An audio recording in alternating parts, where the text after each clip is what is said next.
Yo, it's your boy Ryan, Northwest Sports Fanatics. Back at you with a new video. Today is Sunday, November 30th, 2025, with your boy Ryan and the Northwest Sports Fanatics. Make sure you guys subscribe to the channel.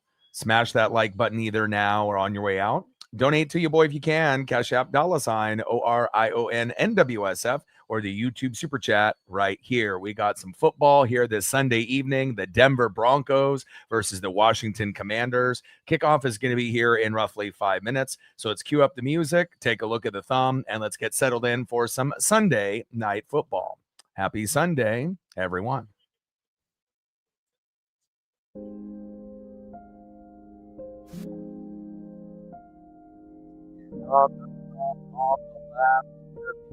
Coming quarterbacks in the game from the Oregon Ducks, Bo Nix, and on the right, one of the best linebackers in this generation, Bobby Wagner. Oh my gosh.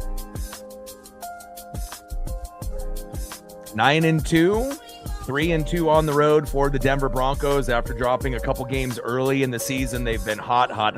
And the Washington Commanders not really having the same type of season, obviously, with Jaden Daniels last season when they overachieved and made it to the NFC Championship and lost to the Philadelphia Eagles.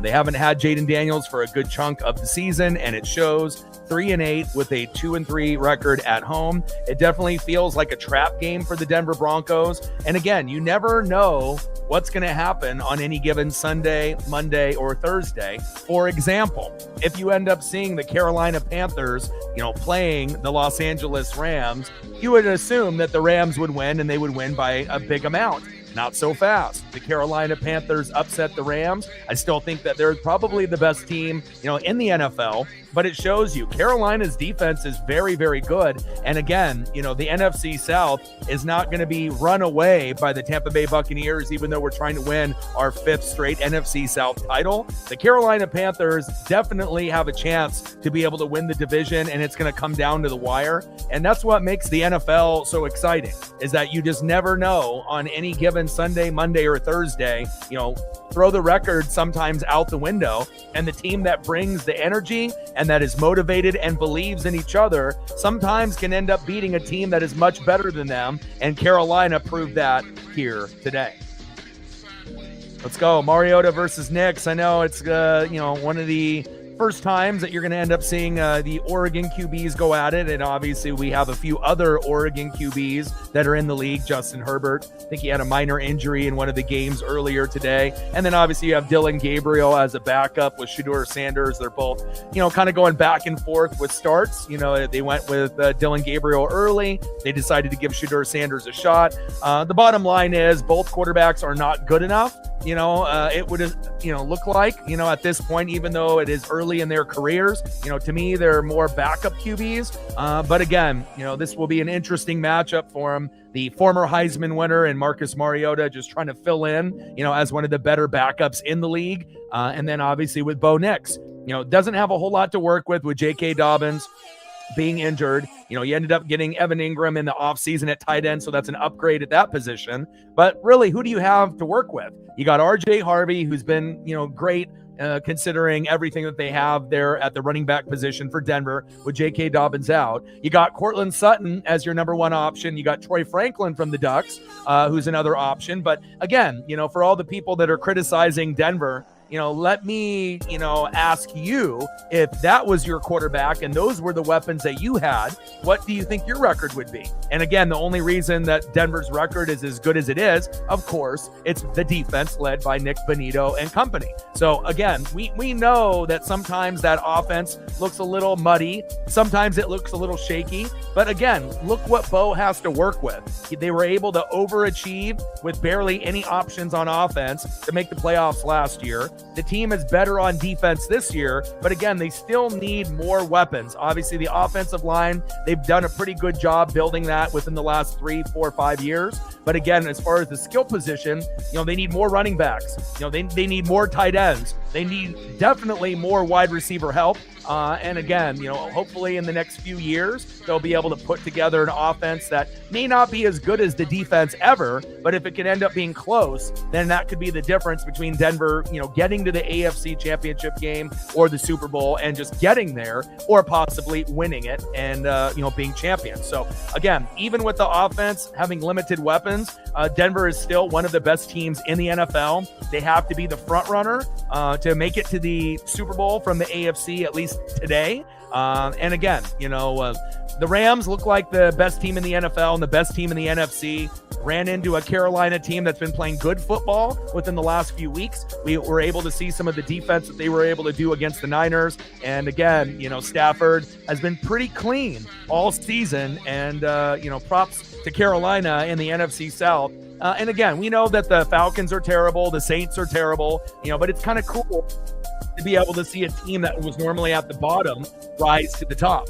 Same thing goes with the Chicago Bears, rising from the bottom of the gutter to the top of the NFC. So again, if you do have a good coach and you end up believing in the philosophy like Ben Johnson, you run the football well, you play good defense, easy schedule, then they play the Eagles and prove that, hey, it's more than just the easy schedule. And again, it's very cool to be able to see teams that were at the bottom rise to the top. And again, will they be able to do that for the rest of the season? We don't know, what Carolina or Chicago are going to look like the rest of the way. But chances are they're going to be good. And I can't wait to be able to see how everything plays out in the NFC as well as the AFC. Marine Bean in the building, what's good? Daniel in the building, what's good? Dry Toast in the building, Toby in the building, what's good? And with that Jags win and obviously back-to-back losses by the Colts, the Jags, another team that not really talked about too much, could end up overtaking the Indianapolis Colts' early success, and Jacksonville could leapfrog them and win the division. Now, we still got quite a ways to go, for those two teams to battle it out. But again, very cool to be able to see the competition late in the year. And there's definitely a lot of bubble teams on the outside looking in. And again, I feel like, Tampa Bay, Dallas, they may not, obviously, if you look at the divisions, the NFC South overall is terrible, right? We already know this. AFC North, not very good either, right? So obviously those two divisions are the weakest divisions in the NFL this year.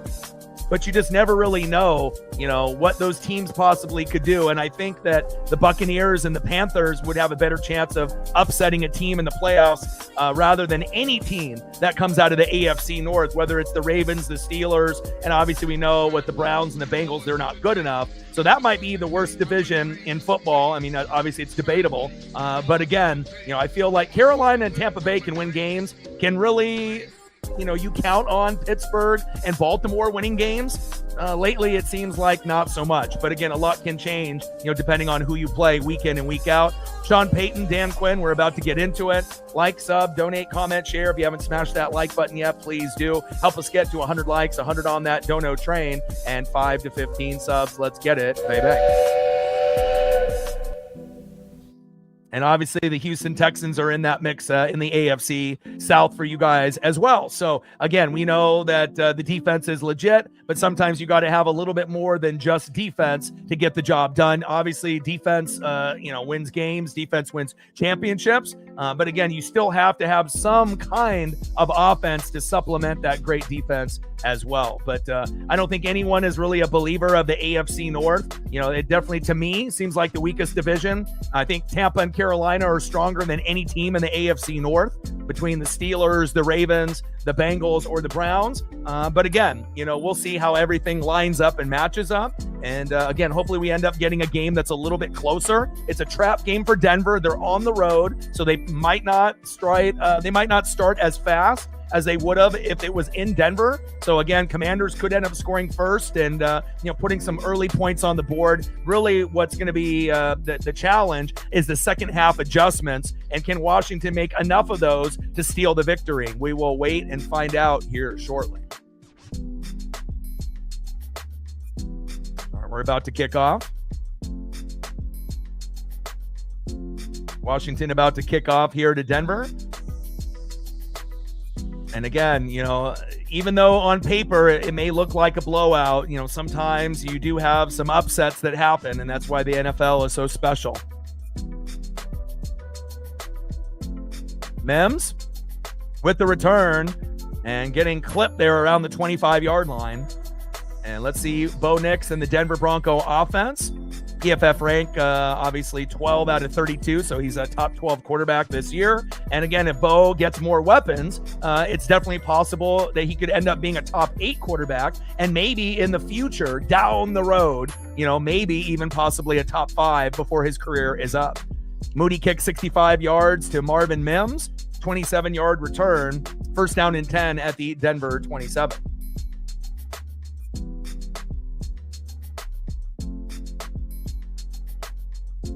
Bo under center, hands off.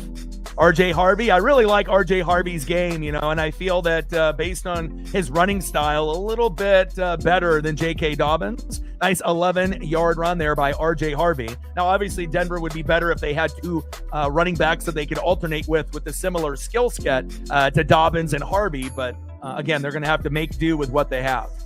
First down, Broncos. Move the chains. And that's a great run on first down, gaining 11 on the first play of the game. We're here early, 0-0, Broncos and Commanders. Handoff again. And RJ Harvey getting stuffed that time around. No gain. Jordan McGee with the tackle. Great job there by Jordan. Second down and 10 at the Denver 37. And again, once Bo gets more weapons, you're definitely going to see the stats go into a different direction. 18 touchdowns and 8 picks with limited weapons, and again, I would assume down the road, he'll be able to throw 30, 40 touchdown passes, when he gets more help. It's just, kind of limited with what they have right now. And the defense has definitely been carrying Denver all season. Man in motion, play action, little bootleg by Bo. Keeping his eyes downfield.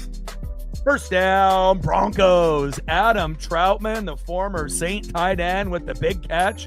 And I like that. Harris with the coverage there by the Commanders. First down, Broncos. Move the chains.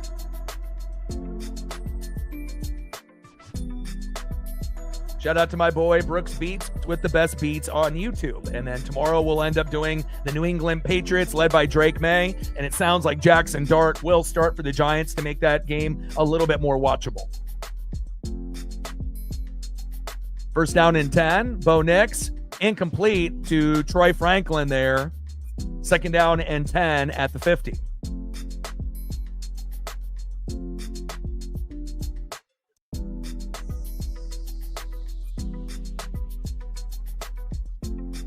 Kind of crazy to see Von Miller and Bobby Wagner, still doing it at this age. The difference is that Bobby Wagner is still a top 5, linebacker in the game and always is in top 5 in tackles every year.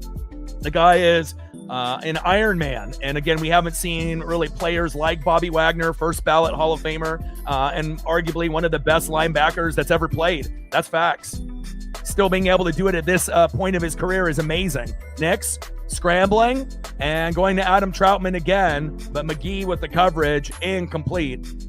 Good pressure by the Commanders, and that's how you end up making this game closer than people think. You end up getting some pressures out of Von Miller and Bobby Wagner, and if you can make Bo uncomfortable in the pocket to make him run for his life, that will definitely keep you in the game rather than him having all day and all night back in the pocket to go through his reads.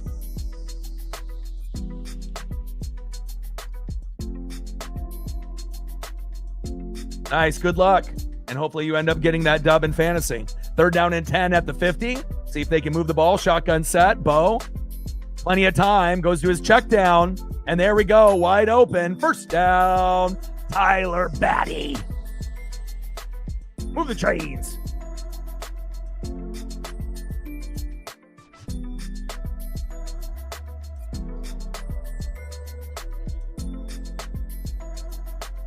Bobby Wagner wheeling and dealing. First down and 10 at the Washington 37.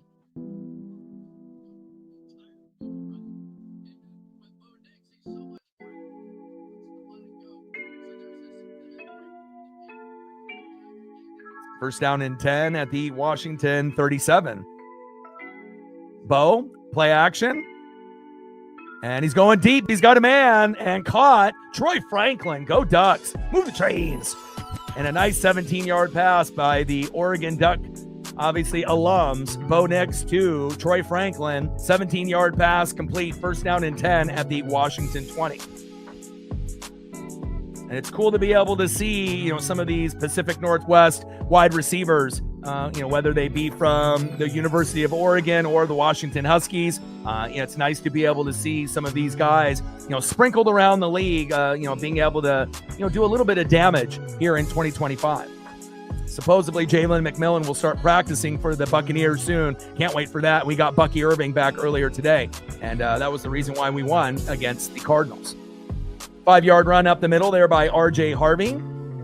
Luvu and company with the tackle. Second down and 5 at the Washington 15. R.J. Harvey leading the team with 6 tutties. And you would assume that he'll end up getting double digits before the year is over. And, could end up getting to that 12, 13 number, depending on if he gets red zone looks as well.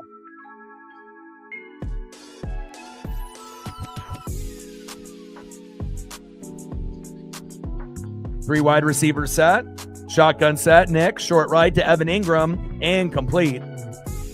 And tried to go with that back shoulder fade. Just couldn't hang on to get both feet down. Looks like he didn't end up dropping the ball. He had good grip on it, but only got 1 foot down. Good coverage there by Washington. Third down and 5 at the Washington 15.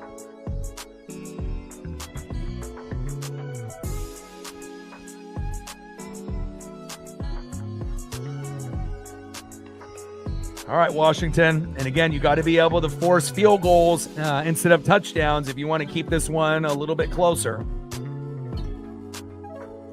Shotgun set. Nix, short right to Pat Bryant. And incomplete right at the marker.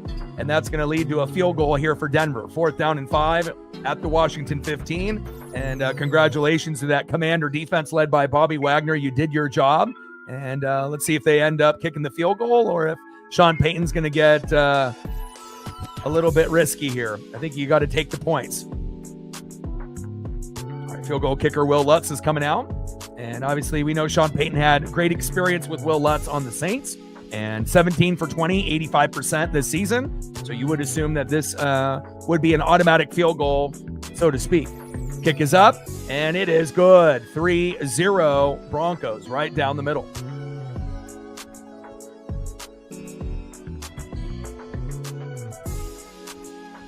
$11 plays, 59 yards, 4 minutes and 32 seconds for a score for Bo Nix and the Broncos. Next up will be the Commanders and Marcus Mariota.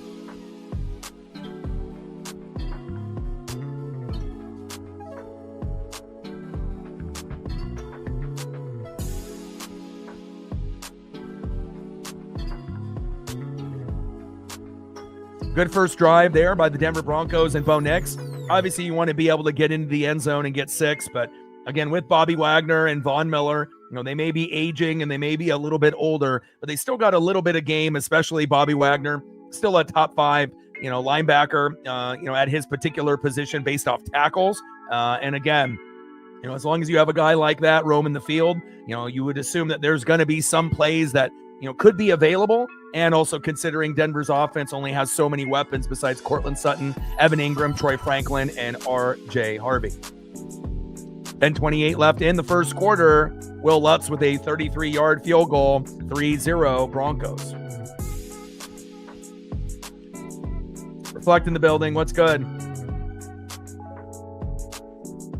Yeah, I mean, talent-wise, not really a fair matchup. Obviously, Jonah Coleman being injured, but also the play calling not being very great, for Washington. Obviously, we've had some issues with Will Stein, our offensive coordinator. But again, looking at, Adam Muhammad, gaining, 8 to 19 yards, on every single play, whether it's a screen pass or bouncing it to the outside, they didn't give him enough touches. And obviously, if they would have given him the ball more and, just not played Jonah Coleman or faded him and just gave all the looks, to Adam Muhammad, and maybe tried to run it a little bit more with Damon Williams Jr., then maybe the game would have been slightly closer. But again, what can you do? The talent level, player for player, our team is better this year than it was last year, even though we were undefeated in the regular season. Defense much improved.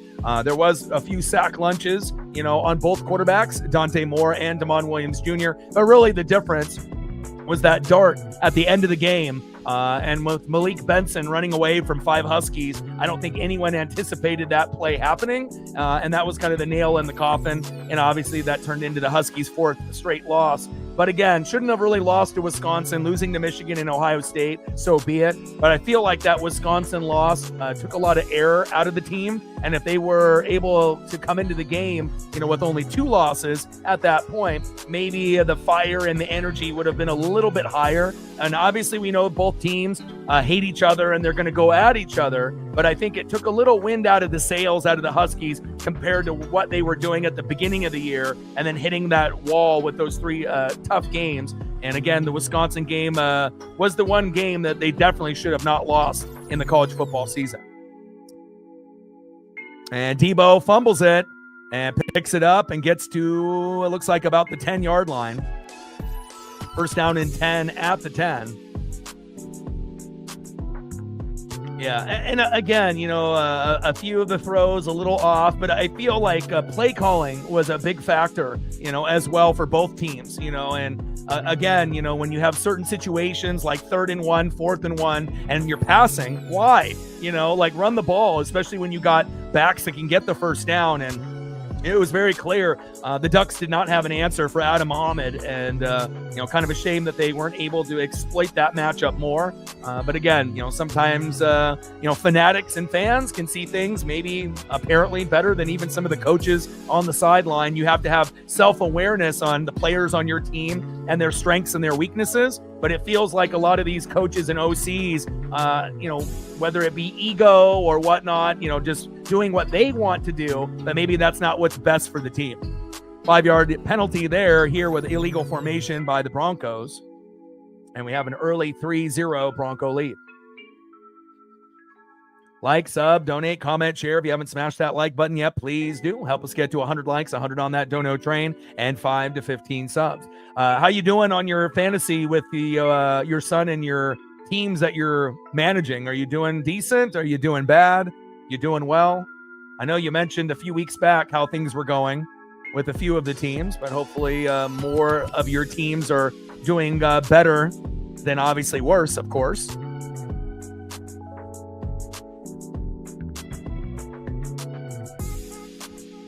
Yeah, obviously offensive line, need a few more pieces there. And, Washington always is going to have athletic bodies, at running back, wide receiver, and tight end. And, scheme and play calling will be key. And obviously trying to get a couple more big dogs on defense to be able to go sideline to sideline like they had in the Michael Penix Jr. era. So injuries, yeah, it's tough, man. I can only imagine.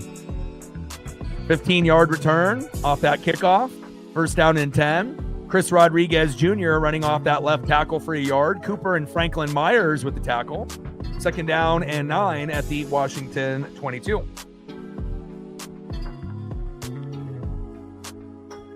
But obviously, with a lot of the teams, including the Ducks, 2 to 3 weeks off, we'll be doing the Big Ten championship between Ohio State and Indiana on Saturday. And again, hopefully that'll give us a chance for some of our wide receivers to heal up. And, we'll see how the chips fall on, the seeding in the college football playoff as well as in the NFL playoffs. It's going to get very spicy here in the next 6 weeks. Second down and 10, throw towards the sideline. John Bates is there. 7-yard gain from Marcus Mariota, the Heisman winner from the Ducks. You're getting a Duck quarterback going against another Duck quarterback. Third down and 3 at the Washington 28. Obviously, if Washington had Jaden Daniels and he was healthy, they would have a better chance of winning this game. But Mariota is one of the top 5 backups in the league. And again, really it's not about his completion percentage or, his touchdown to interception ratio. Really, the only thing that's held back Marcus Mariota is injuries. And again, if he was able to stay a little bit more injury-free, maybe he would be able to be a starter at this point in his career. Throw to the sideline there, 4-yard pass to Deebo Samuel, the former Niner. First down, Commanders, move the chains. First down and 10 at the Washington 32. But definitely a trap game here today for the Denver Broncos. Is it a game that they can win? Of course. But again, if the Carolina Panthers, which we have seen, against the Niners and recently playing some good ball, if they can beat the Rams, obviously not very many teams are going to have some of the personnel as Carolina, but it shows you even teams that were considered bad or not very good could end up getting hot at the right time. And the Buccaneers and Panthers are going to battle it out for the NFC South crown. But the Panthers are a lot more seasoned, and they're better than people think. Obviously, beating the Rams today was a big eye-opener. Shotgun set with Mariota to Zach Ertz. 5-yard gain, 2nd down and 5 at the Washington 37. And that's what makes the NFL exciting. You can get one team's best effort and then another team with, maybe a little overconfident, maybe a little cocky, obviously hearing, the publicity that they're the best team in the NFL and, maybe taking Carolina for granted a little bit. And Carolina punched him in the mouth early and often, even got a pick 6 on Stafford, who's been incredibly clean all year. And again, if you can end up getting pick 6s, sometimes that ends up being the difference in the game when you win or lose. Facts. Shotgun set, Rodriguez up the middle for a nice 12-yard gain. Brandon Jones, the safety for the Broncos with the coverage. 1st down, Commanders, move the chains. Mike in the building, what's good?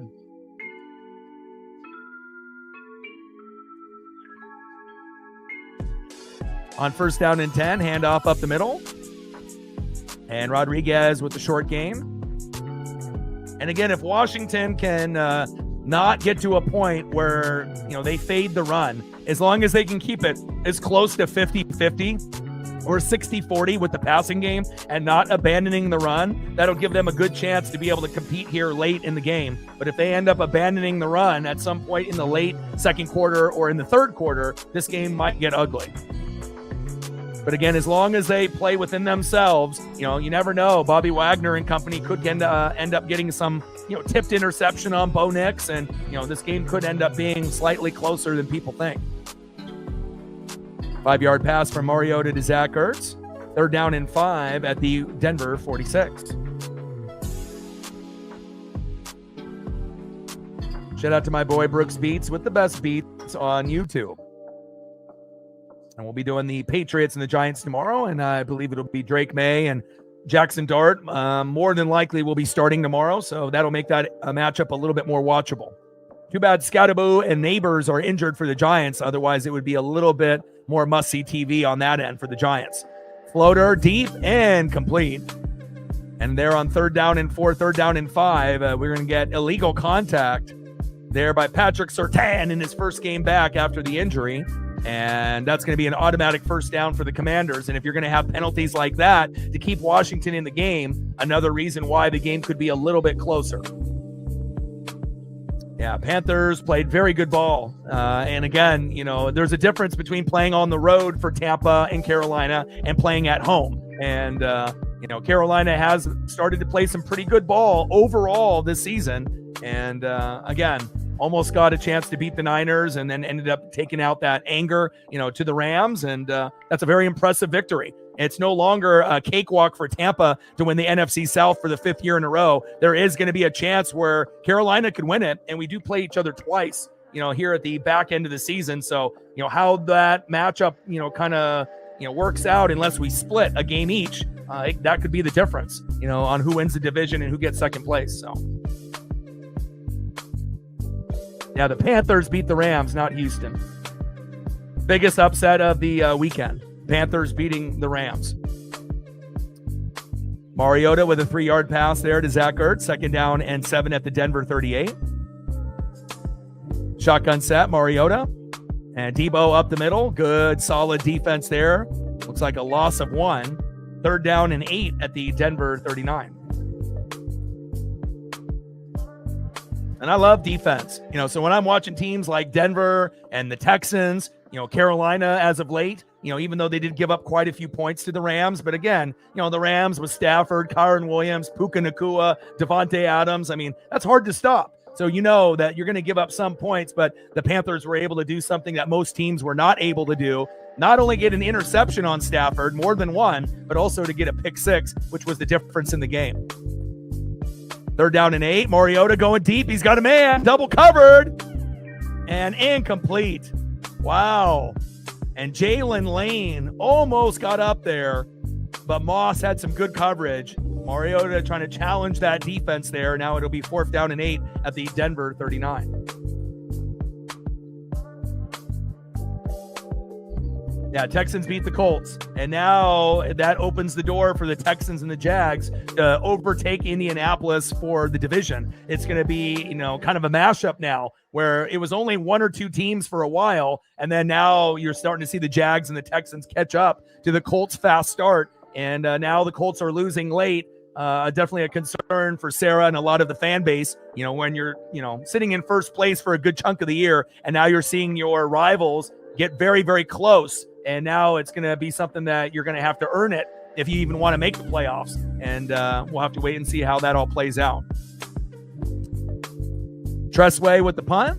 Fair caught by Mims as we go to a commercial break. First down and 10 at the Denver 11. And we'll see what we end up getting here with Bo Nix on this drive in the first quarter.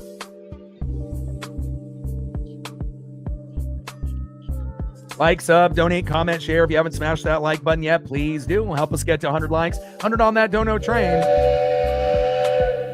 And 5 to 15 subs. We got good traction with the Ducks and the Husky stream yesterday where we gained about 40, 50 subs. So we actually ended up getting to the next goal. Our goal for quite some time was 23,300. And then now we hit that. So now obviously we're at 23,400 would be the next goal. And as of when the stream started, we were at 23,306. So shout out to all the people that came through to end up watching the Ducks and the Huskies. And even though the Ducks don't play for a few weeks, we will be doing a lot of college football coverage with the college football playoff. Obviously the Big Ten championship and a lot of those championship games. I'll be doing a lot of the bowl games as well.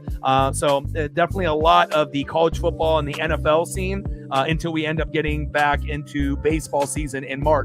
And then obviously for the NBA and the NHL, that'll probably take a little bit of a back seat until, obviously going into February, March. And then at that time, we'll see, what's available and if it'll be worth it to be able to do it here on the channel.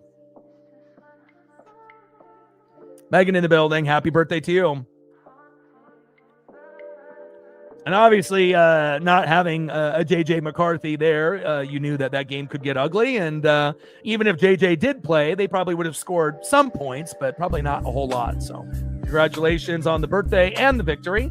And we'll see what we get here with Denver up 3-0 on the Commanders. Jerry in the building. What's good?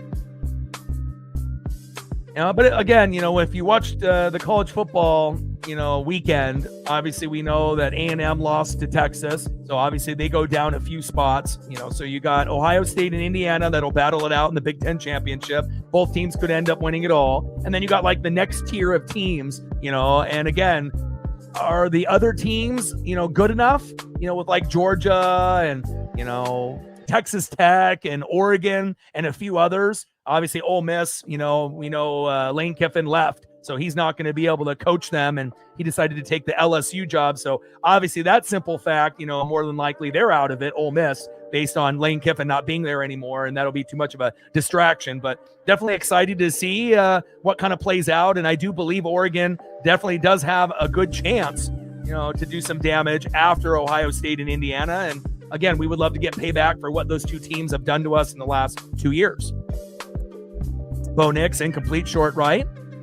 Second down and 10 at the Denver 11. Yeah, again, when you end up being 14-3, or even 12-5 or better, again, sometimes you have to realize what you have, and if you don't, and you end up making wrong decisions like drafting JJ McCarthy, after having Kirk Cousins and Sam Darnold, you deserve to have misery and pain and to have your franchise go backwards. And now you've seen the Bears go from worst to first, not only in the division, but overall in the NFC. Congratulations to them. Ben Johnson is a genius, and they can run the football and play good defense. Good for them. But again, if you draft wrong, not only in fantasy, but also, for these teams, and you make a couple wrong moves, it can definitely set your franchise back a few years. And I definitely feel Minnesota might be the new old Chicago Bears and they're going to be sitting at the bottom of the NFC North for quite some time. It looks like Chicago, Green Bay, and Detroit will be obviously much higher than them, unless they can find a quarterback, similar to Cousins and Darnold, and they can, actually get the most out of their weapons, like Justin Jefferson, Addison, and Hawkinson. Facts. Next, short right to R.J. Harvey for a 5-yard pass. That's going to be 4th down and 4 at the Denver 17. Great defense by Bobby Wagner and company. And again, Bobby Wagner still top 5 in tackles. It seems like he's top 5 in tackles every single year. And a lot of times, guys get old, but for whatever reason, Bobby Wagner is like, a robot. I've never seen such consistency, out of the linebacker position besides, guys like Urlacher or Derek Brooks, Luke Kuechly, and Patrick Willis and a few others. And obviously going back even further, there's quite a few other guys that we could mention if we're going to go back, into the 80s or 90s. But, definitely a guy that still is bringing his game to a very high level, whether that be on the Seahawks, the Rams, or the Commanders. And probably the most impressive, old defensive player in the league, in my opinion, because every year people think, oh, he's going to fall off. He's getting old. He's not going to be able to be this good still. And year in and year out, he consistently ends up being top 5 in tackles. That tells me that he takes care of his body, takes care of his mind, watches a lot of film, and is one of the best linebackers in this generation. First ballot Hall of Famer in my eyes. And again, that'll be one of the reasons why the Commanders might hang around in this game if Bobby can impose his will. And we know Von Miller is on the team as well, but they're not in the same category, based off skill set. Von is kind of one door, 1 foot almost into retirement already, but just collecting the paycheck. Bobby Wagner is still playing at a very, very high level. 1st down and 10 at the Washington 42, as we had that punt by Jeremy Crashaw to Jalen Lane. And we'll wait for the commercial to end, and we'll see what Washington and Marcus Mariota will do here next. Yeah. And again, you know how it goes. And, you and me, see the game differently. A lot of people, are offensive minded, quarterback, running back, wide receiver, tight end. For me, I'm watching, the O-line, the D-line, the defense, the coaching, the play calling. And I think, if you've got a great O-line, you can run the ball effectively.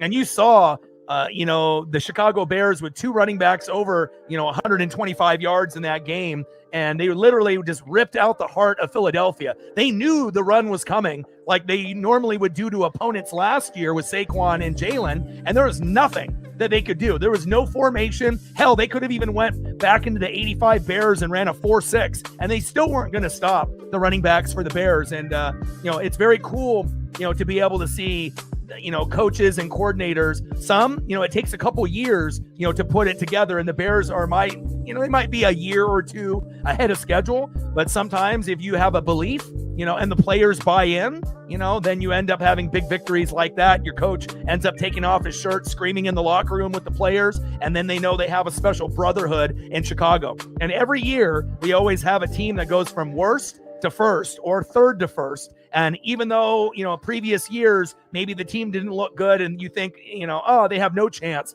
of getting to the top. Lo and behold, we still got a few weeks to go. Chicago Bears, one of the best teams in the NFC. Obviously, with the Rams loss, the Bears are, with the same record as the Rams, but potentially number 1 for at least a week.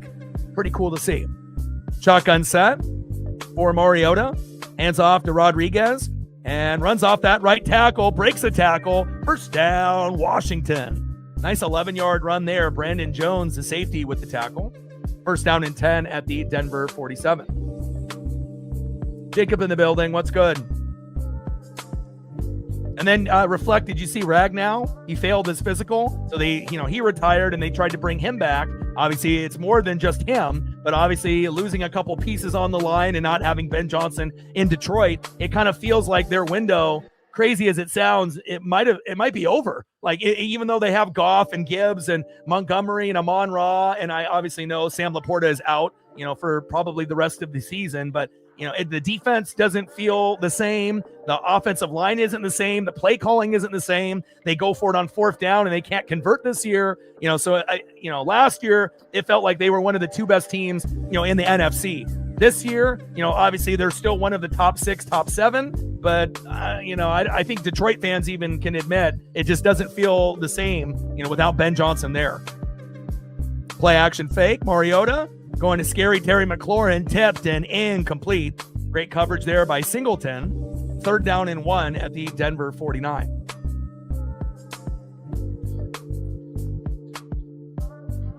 I mean, they had a mission and a game plan. They executed it perfectly. And, I like being able to see bottom feeders like the Bears and the Panthers, rise to the top. It's cool to be able to see new things happening instead of just the same teams being great every year, and it does show you great coaching, makes a huge difference. Because if you look at the Bears roster from last year, there's not a whole lot of difference. There's a few new pieces, including the rookies and the free agents, but relatively a similar team, and it's not like they got so much better, from last year to this year. They were still predicted to finish last in the division, but not so fast.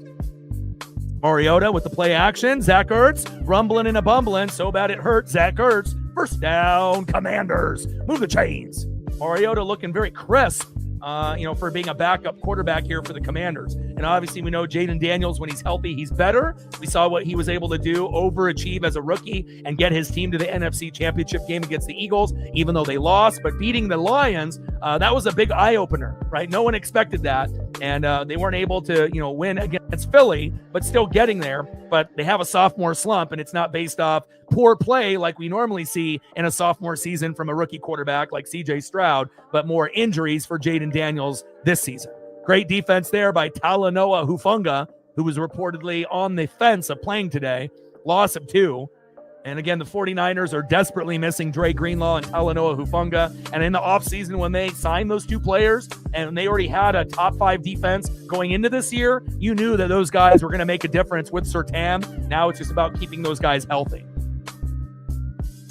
2nd down and 12 at the Denver 38. And he's got the hair like Troy Polamalu. We all loved him when he played for the Pittsburgh Steelers and the USC Trojans. And even though he may be a poor man's version of Troy Polamalu, Talanoa Hufanga is a dog, and I like him. Little check down there. And incomplete. I think Zach Ertz was the intended tight end there. 3rd down and 12 at the Denver 38.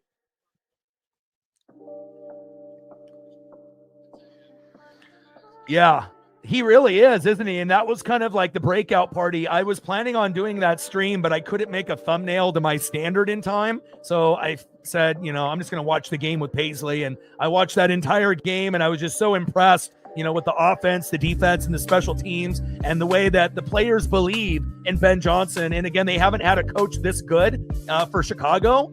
I mean, you could argue maybe all the way going back to Ditka. It's been a long time since they had someone this good, for Chicago. And again, a big run there by Jeremy McNichols. 1st down, Commanders. Benito and Moss with the tackle, but not after, gaining 16. Look at the blocking up front on this play. Beautiful. A hat on a hat, does a spin move, runs into his own guy, keeps his feet moving, keeps his eyes downfield. And again, McNichols, athletic body right there, and a nice job to be able to get those extra yak yards. That's the end of the 1st quarter, 3-0 Denver. And again, this is a trap game for the Broncos. But again, if Mariota can play like this, they have a chance to upset Denver here today, like Carolina did to the Rams earlier this afternoon. Yeah, and obviously we know Caleb, last year he wasn't good, right? And if you notice, there's been a few technical flaws in his delivery and his footwork that have been slightly corrected, and now he's able to kind of keep his eyes downfield, and the mechanics are slightly getting better. And again, he still has a long ways to go, and he'll even say that himself. But, nice to be able to see the progression. And again, if you didn't have a guy like Ben Johnson, he probably would be the same quarterback as he was last year, or maybe even worse. So sometimes when you end up having a guy, like a Ben Johnson, that can take a guy that, has a lot of expectations, didn't really hit him last year. And if you have the proper coach and proper coordinator and, the proper people around you with the supporting cast, sometimes you can even surprise the experts and the fans like he has so far this year. And he still has a long ways to go. There's no doubt about that. But again, having the right guy at head coach can make all the difference.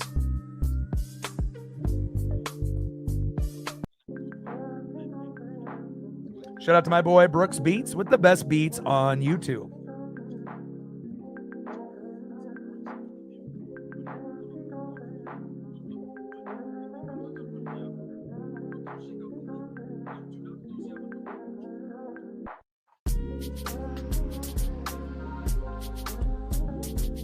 Niners 26, Browns 8, Jags 25, Titans 3, couple big blowouts there. Texans 20, Colts 16 with that elite defense. Great job by Houston. Tough loss by Indy. Dolphins 21, Saints 17. They're eliminated going for the first pick in the draft, the Saints. Jets 27, Falcons 24 in the battle of the Bads. Buccaneers winning barely, 2017. Bucky Irving is back, and that's the reason that we won. Thank God for Bucky. Panthers 31, Rams 28, and a big upset, the biggest upset of the weekend. Seahawks 26, Vikings 0. Steelers getting their ass kicked by the Bills 26-7. No surprise there, and Aaron Rodgers got hurt again. Chargers 31, Raiders 14. And then on Thanksgiving, Packers winning 31-24 over the Lions. Cowboys winning 31-28 over the Chiefs. And the Bengals winning 32-14 over the Ravens. And on Black Friday, Bears manhandling the Eagles 24-15. And then tomorrow, we're going to be doing the Patriots and the Giants with Jackson Dart and Drake May going at it tomorrow.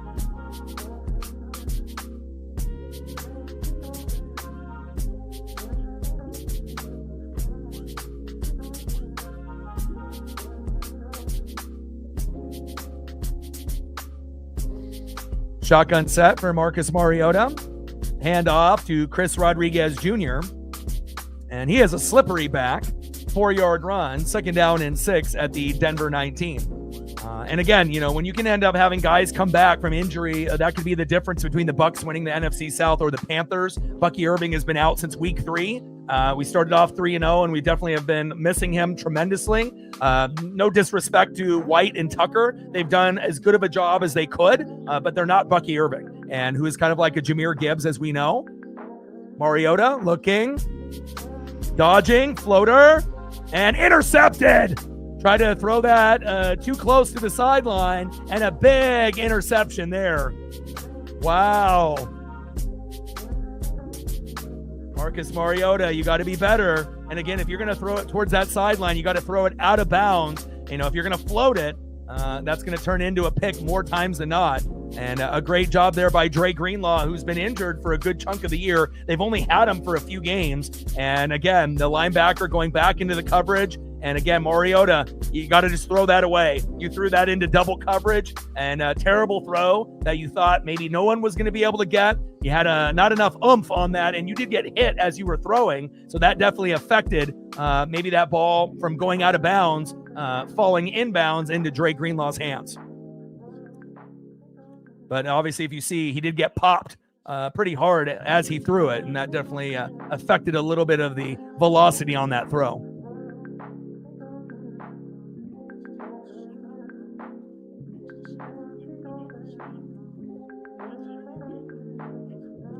Knicks, hands off up the middle. RJ Harvey, 4-yard gain. Jerome Payne with the tackle. 2nd down and 6 at the Denver 38. But Jalen McMillan should be back in practice this week, and sounds like Mike Evans might be able to be back as well before the season's over. So if we can have a full complement of Ducks and Huskies on the Buccaneers, that could be the difference. Can't wait. 2nd down and 7, shotgun set. Harvey gets the ball again. Harvey's got great vision. And even though J.K. Dobbins and him were splitting carries early, now, you know, the load is going to be all on RJ since J.K. Dobbins is injured.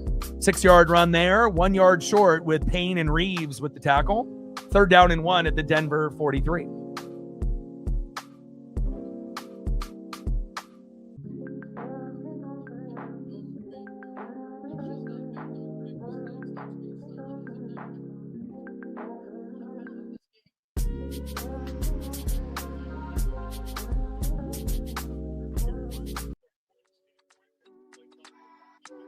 Third down and 1, and a quick handoff there. Adam Prentice, the fullback. And how many teams have fullbacks nowadays? Barely any. Great play call there by Sean Payton and company. 1st down, Broncos. And again, you know, maybe the last great fullback might be Mike Allstott. And obviously there was different roles, you know, for different running backs and whatnot. But, you know, for someone that could produce the most in limited touches. Again, you don't really see too many of those. You got Juszczyk and a few of these other guys floating around the league, but not very many teams are even carrying a fullback on their roster. First down and 10, shotgun set. Next, throw to the sideline. And Evan Ingram, what happened to my hands? The same problem that he had in Jacksonville, he's having here in Denver. You got to catch that ball. Second down and 10 at the Denver 46. It was a little overthrown, but again, Ingram has had an issue with drops in his career.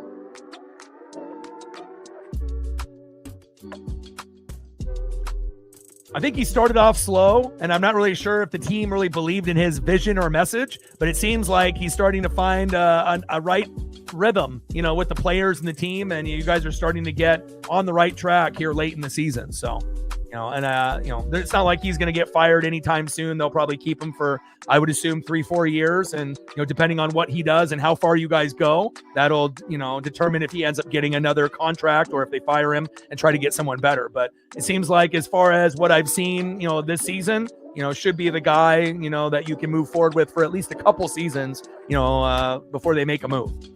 Especially with the AFC South being up for grabs with the Colts, Jags, and Texans this year. Shotgun set on third down and 5. Nix got an open man, but short of the sticks.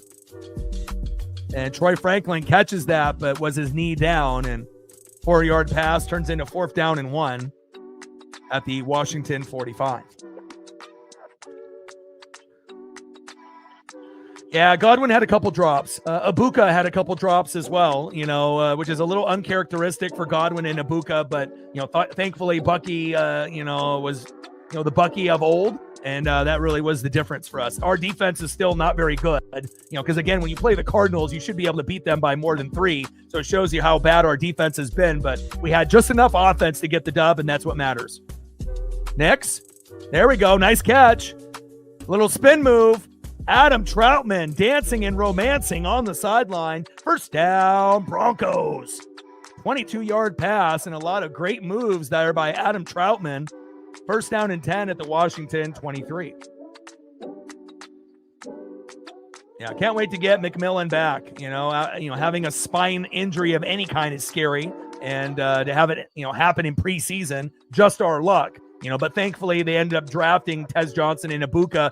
They did it for depth for next year and the year after, when possibly Evans and Godwin would be maybe gone or retired. But thankfully they did it because, again, with all the injuries that we've had at wide receiver, if they didn't draft Ibuka or Tez, there's probably no chance that we would be in the playoff consideration. The Carolina Panthers would probably, take it this year. So thankfully we were able to do that. And, you never can have enough offensive linemen, defensive linemen, or wide receivers, especially in a passing league that we are in the NFL now.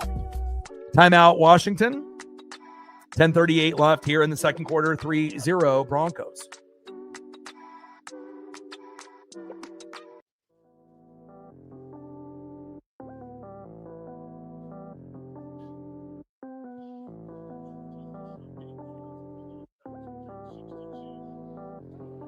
$20 plays for Denver, 19 for Washington, and Washington has looked crisp with Rodriguez and Debo and everyone. Really the only problem is just that one bad throw that he tried to throw, either out of bounds or towards the sideline in double coverage.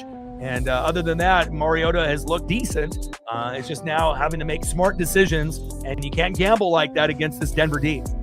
RJ Harvey off that left tackle for a 3-yard gain. Luvu and Wagner in there for a tackle. Second down and 7 at the Washington 20.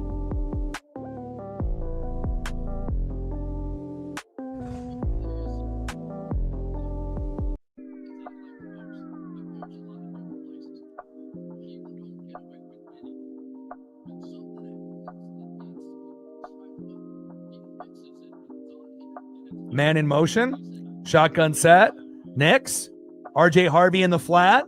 And that's a nice 8-yard gain, and he runs over a commander. And again, RJ Harvey's got that physicality. Reeves ended up getting run over there by the Commanders. First down and 10 at the Washington 12. Yeah, it definitely is going to be interesting to see how the South, plays out, with the Jags, the Texans, and the Colts, and how many teams make the playoffs in that particular division. Because we obviously know the AFC North And honestly, the way that the Texan defense has been playing lately, I would rather see the three teams in the South make it than any team in the AFC North making it. I don't really want to see the Steelers or the Ravens, and we know the Bengals and Browns aren't good enough. I honestly would rather see, the Jags, the Texans, and the Colts all get in, and then, the Steelers and Ravens not. But obviously you have to have at least one, team make it from every division. And to me, the AFC North is the worst division in football. Obviously the NFC South with Tampa and Carolina are second worst, but, obviously the Falcons and the Saints are terrible this year. But I do think Carolina and Tampa can win games. I don't think Steelers and Ravens can. Again, they just seem like they have too many injuries and just too many hurdles. But again, someone, more than likely the Ravens will end up winning, and we'll find out if they can put together something with Lamar, in the end of the year. 6-yard run there by Jaleel McLaughlin. 3rd down and 8 at the Washington 10.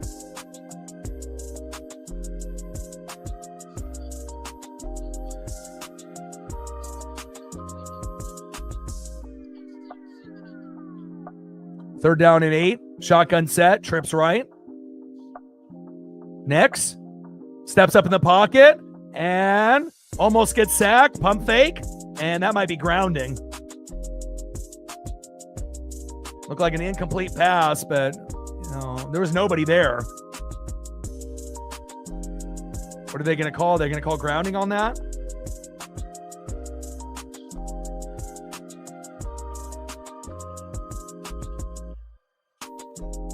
It hit the elbow of the player, but where is the offensive player that he's throwing to? There's nobody there.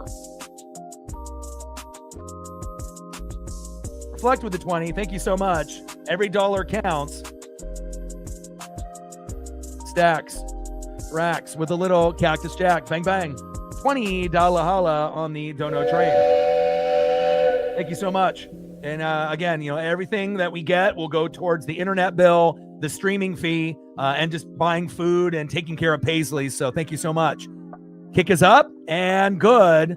And Will Lutz with another field goal here for Denver and another successful defensive drive for Washington. Bobby Wagner and company, the offense, may not be the greatest, even when Jaden Daniels was out there, but the defense is keeping them in the game instead of being down 14-0 and the game being essentially over. 6-0, if Mariota can just be clean on a drive and hand it off to Rodriguez more times than not, and then eventually having a good throw to like Debo or one of the offensive weapons, you would assume that they'll be able to get a field goal of their own or maybe even get potentially 6. TJ in the building, what's good?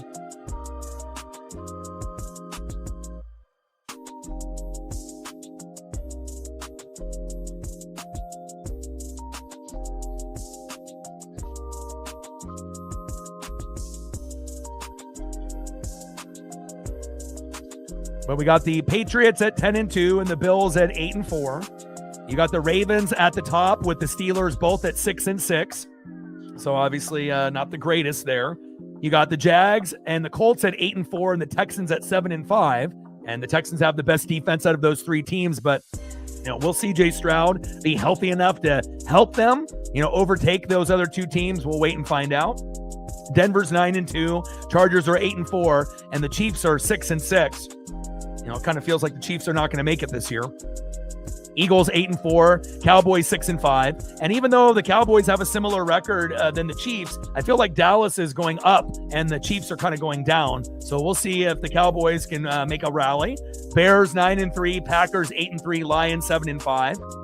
Good teams there. Tampa at 7-5, Carolina at 7-6. And then you got the Rams and the Hawks at 9-3, and the Niners somehow, some way, still keep winning, and they're 9-4. So you got three teams in the NFC West with 9 wins, and there's nobody that would have predicted that. Not one soul on planet Earth. There might be some people that thought that their team at this point maybe could get to 9, but to have all three teams, and we knew that division was going to be tough, but you assumed at some point that those Niner injuries were going to end up hurting them and they were going to scale back to the Rams and the Seahawks. But with great coaching by Kyle Shanahan for the offense and Robert Saleh on the defense, they've been able to hang around, with injuries to key positions, quarterback, wide receiver, tight end, obviously D-line, linebacker, and many others. So definitely going to be exciting here in the last month and a half to see what happens.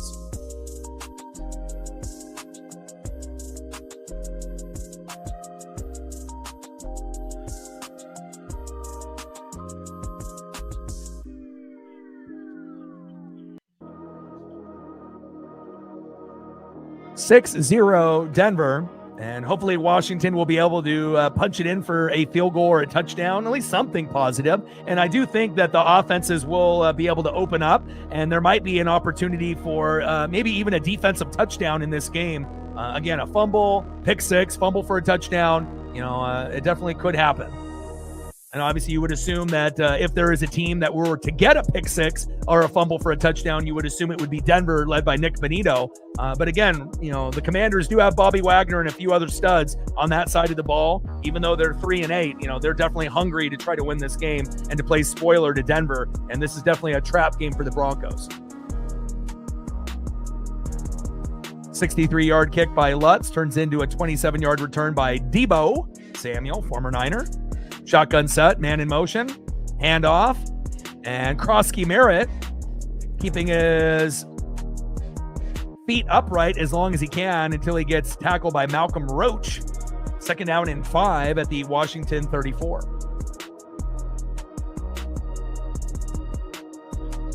Schedules only tell so much of the story, right? Like, think about how many people lost money picking the Rams beating the Carolina Panthers today. So, again, if you have a good defense, you can definitely end up stealing games, and Carolina's defense is definitely on the up and up.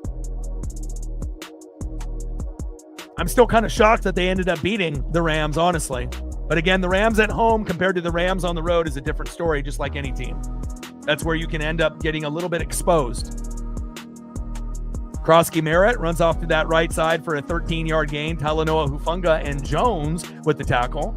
Nice 13-yard run by Krosky Merritt. And you got to think, the Commanders can get big chunk yardage out of their running backs, but they don't really have any famous names. It's not like they got Clinton Portis or, a beast running back from back in the day running the football. And hopefully at one point or another, they'll be able to have somebody. And obviously they've been able to bring guys in like Eckler and a few others, but, no one's really been able to stay healthy in the running back position for Washington for the last couple years. Yeah, the only problem with Krosky Merritt is that he splits carries with Rodriguez. So, and obviously in fantasy, it's a little bit better to have, the main back, but both guys are very capable of getting positive yardage when they get a chance. Mariota, short right to Deebo Samuel for 5 yards. McMillan there with the tackle. 3rd down and 12 at the Washington 45.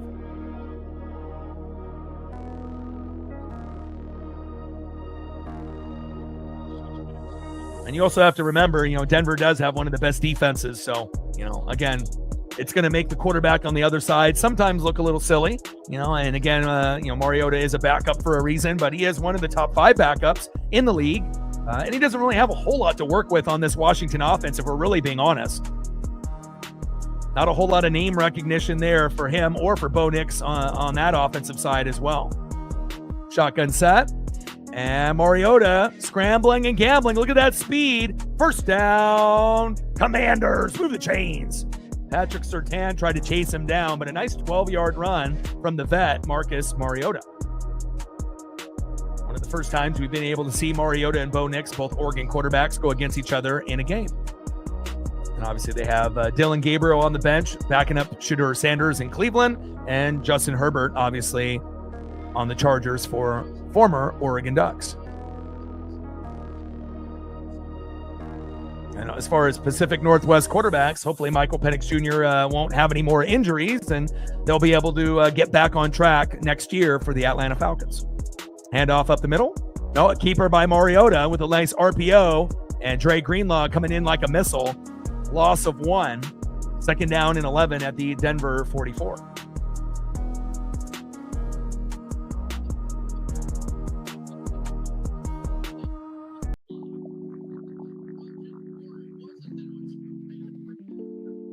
About 4 minutes left here in the first half. 6-0 Denver. And again, Mariota has been able to make a few decent plays. The running backs have been able to get positive yardage. They just need to be able to manufacture, back to back first downs, move the chains, and then get themselves in a position to score here.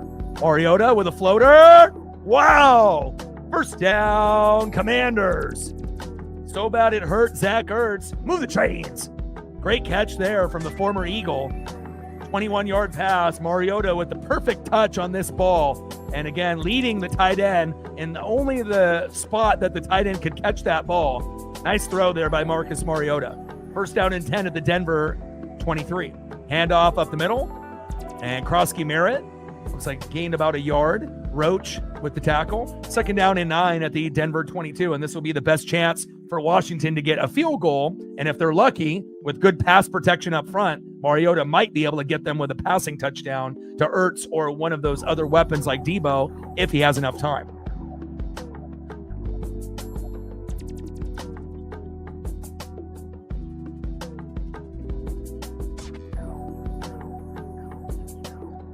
Three wide receiver set here on second down and 9. Man in motion. Shotgun set. Mariota, quick slant. Caught. Bouncing off a tackle. Wow. Oh my. First down, Commanders, and now they have some momentum. Scary Terry McLaurin, who's always been their most reliable and best receiver on the team, finally getting in on the action. Talanoa Hufanga. And again, he lays the wood there, and a good, nice job by not fumbling. Because again, when Talanoa Hufanga comes in, you better make sure you hang on to that football. Nice job by Scary Terry McLaurin. And again, we will see now what happens with less than 3 minutes to go. And timeout, Denver.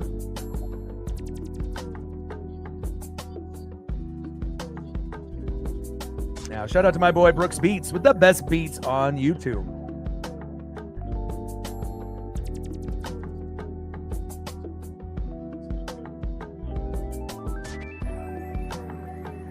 Nine plays, 60 yards at this point. Great drive, over 5 minutes here for the Commanders. And flag is down. And again, I'm not really a big fan of like the direct snap, type of plays, only depending on who the, player is that gets it. See what the flag is here. Yeah, good to see Terry healthy. Always been a competitor.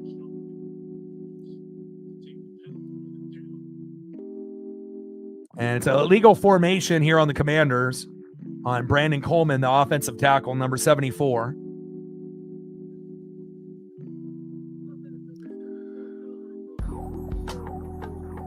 All right, they're going to replay first down and take the penalty. And so it'll be first down and 15 at the Denver 16. So a self-inflicted wound, there. And again, hopefully that won't prevent them from being able to get 6 here.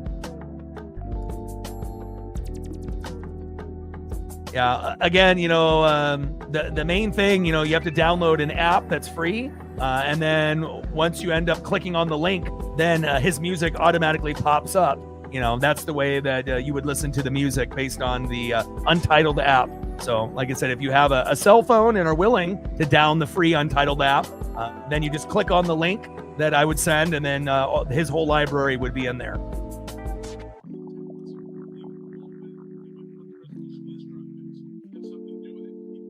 I mean, obviously he'll put some stuff up on like SoundCloud and, other, platforms as well. But the place where he updates, most of his stuff is a platform that producers and, artists use, for that specific reason. So, and a big sack there. It's 12 noon. You know what time it is? Time for a sack lunch. Yum, yum, yum, yum, yum. And now we're getting a little chippy here after the sack by Allen. A little pushing and shoving.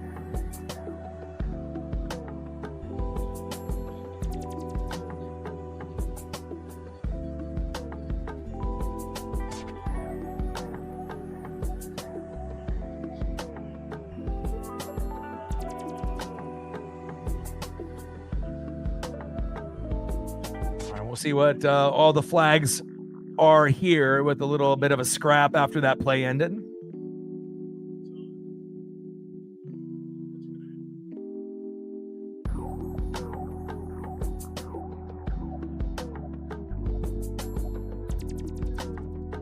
Personal foul, unnecessary roughness, defense, half the distance to the goal, and that's on Nick Benito. Wow. And let's see what Nick Benito ends up doing here as they show the replay. Yeah, and that, there's no reason for him to put his hands on that player, and then obviously the other Commander player retaliated and pushed him. And sometimes they end up getting the last guy. So they're lucky that the Commander player didn't get flagged, because 9 times out of 10, it's that last guy that gets caught. And but that was the correct call, though. Unnecessary roughness, first and goal at the Denver 8. And you assume if you run the ball with any of the running backs on Washington's roster, especially Rodriguez, that he should be able to get in the end zone.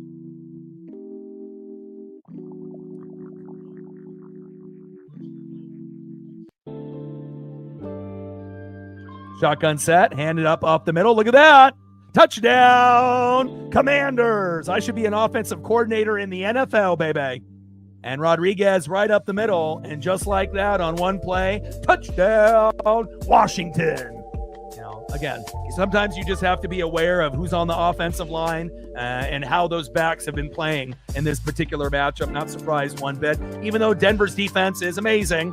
You know, again, the Washington backs have been able to get some good chunk yards here early, kind of like Adam Muhammad did against the Ducks, obviously last night. And again, when you can end up getting, 5, 6, 8, 10, 12, 14-yard gains, chances are, you're going to be able to get it right up the middle. And nice 8-yard touchdown there by Chris Rodriguez Jr. Extra point is up and good. 7-6, Washington lead. And that's going to make the game more competitive. I mean, even if Washington ends up losing, at least now the game is close and we were like entertained, instead of it being like, 20-0 Denver, and then people are already checking out and doing other things. So at least they're, we're going to still be engaged in this game for hopefully at least 3.5 quarters. And then, we'll see what happens. And who knows? We've had a few upsets this weekend, and, Washington could, potentially beat Denver, especially if they get some turnovers on Bo Nix in the second half. Great job by Washington taking advantage of that bugaboo penalty by Nick Benito. And again, I'm always about close games and, making it fun. And again, when you look at these two teams on paper, some people are, I'm not going to watch that. That's going to be a garbage game. Denver's 9-2, Washington's 3-8. What the hell does Washington have to play for besides pride?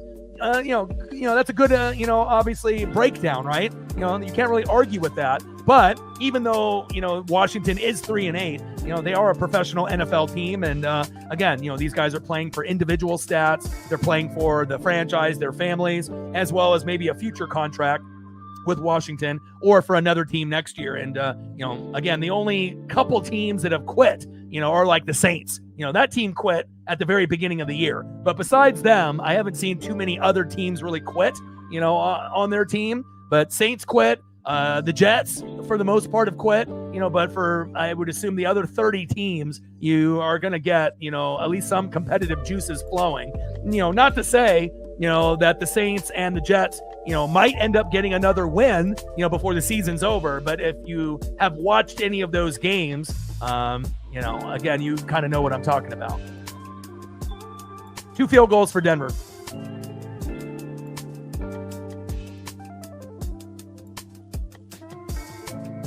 Yeah, I don't know. We'll see how it goes. The Panther defense lately has been better than Tampa's, and, we're going to be both neck and neck. Now, Tampa does have the easiest schedule, one of the easiest schedules the rest of the way out, but a lot of those could be trap games. And Carolina, obviously, is playing motivated. And again, we play each other twice here in these, last backstretch games, and that could end up determining the division. So we'll see, but again, I feel like the Bucks and the Cowboys, based off record, we can still win games and surprise some people.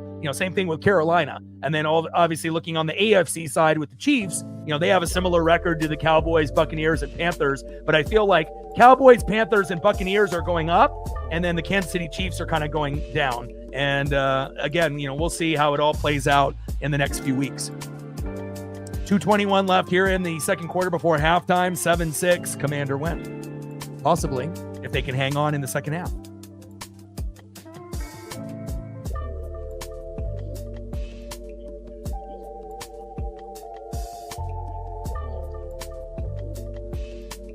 Washington about to kick off.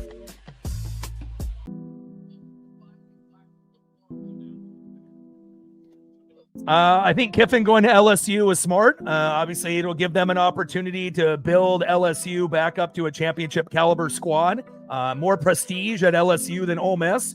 He brought Ole Miss out of, kind of like, a school that was known to, have some football history, but again, no one really considered them really a threat. And, obviously we know with Joe Burrow and Clyde Edwards-Helaire, Justin Jefferson, and Jamar Chase had one of the best, college football teams of all time. And I know Lane Kiffin is going to try to get that team back to that point.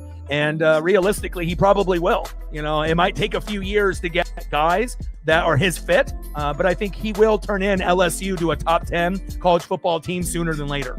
Again, that's going to be a huge addition. And obviously, we know Ole Miss fans are super pissed, that he left. But, can you really blame the guy? If you have a chance to be able to go to a school that you, in your mind, think would be a better opportunity for you, for your legacy, then you're going to go, 2-minute warning. 2nd and 3 at the Denver 43. 7-6, Commander lead.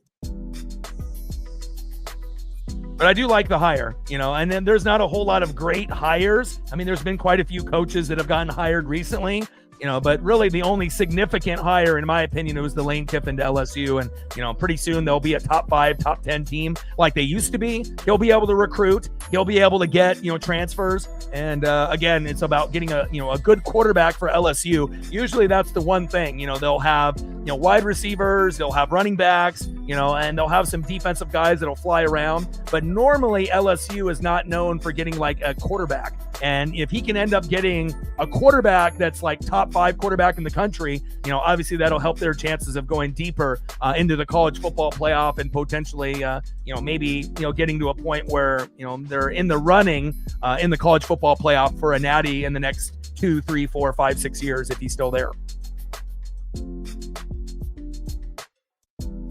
Nice. Yeah, I tried getting tickets for the 4th of July for me and my best friend Justin, but all the tickets on the lower level are like 200 and up, and they were all sold out almost immediately.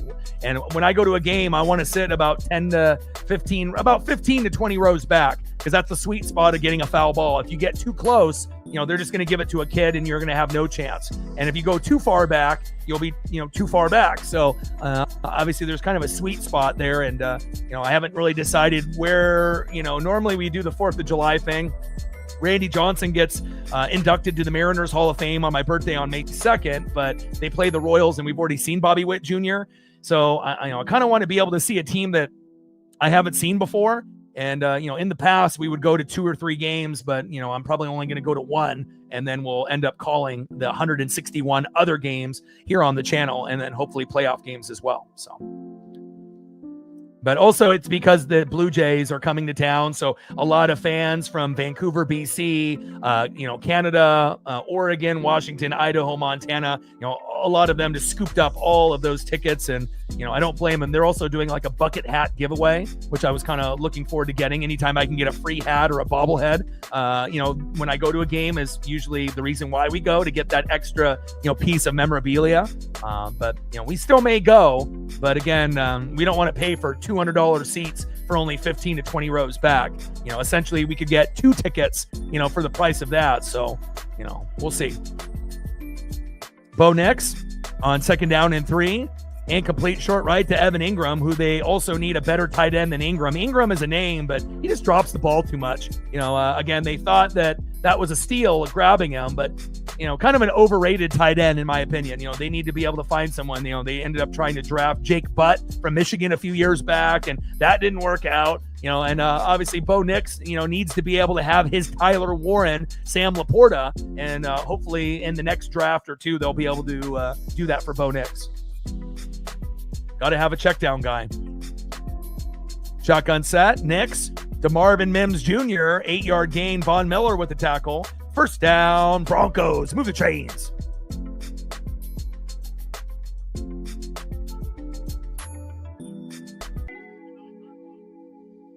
Like, sub, donate, comment, share. If you haven't smashed that like button yet, please do. Help us get to 100 likes, 100 on that dono train, and 5 to 15 subs. Let's get it, baby. And shout out to my boy Brooks Beats with the best beats on YouTube. And Nix throws that into the turf. Second down and 10 at the Denver 49.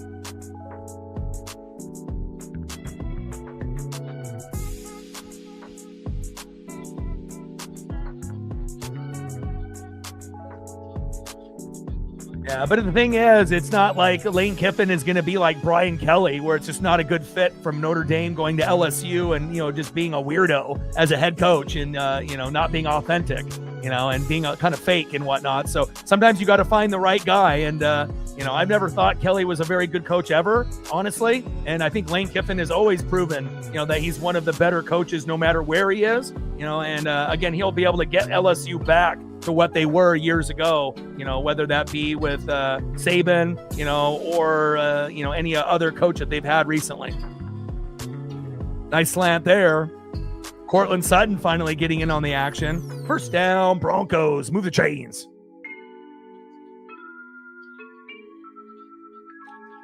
Yeah, obviously got to wait on the polo jersey to see if he comes back to the team or not. So, you could always get Josh Naylor, or something like that.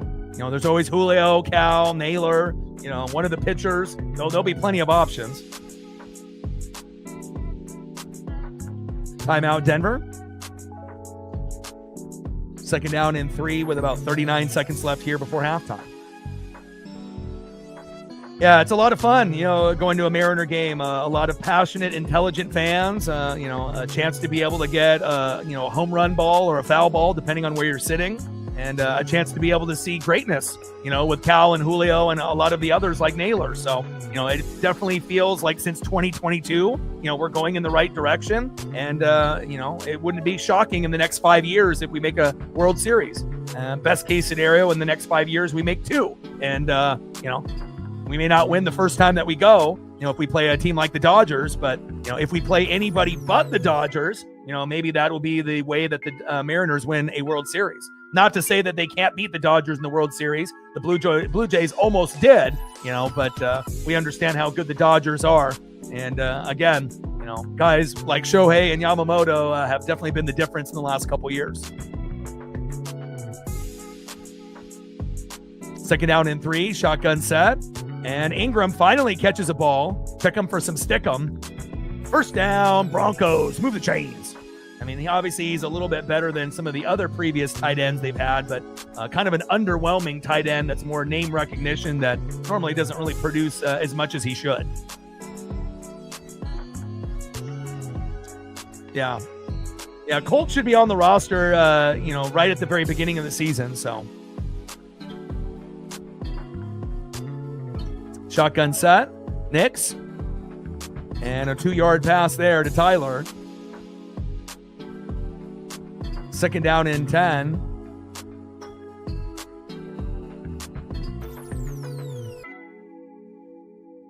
Saren still with a big hit.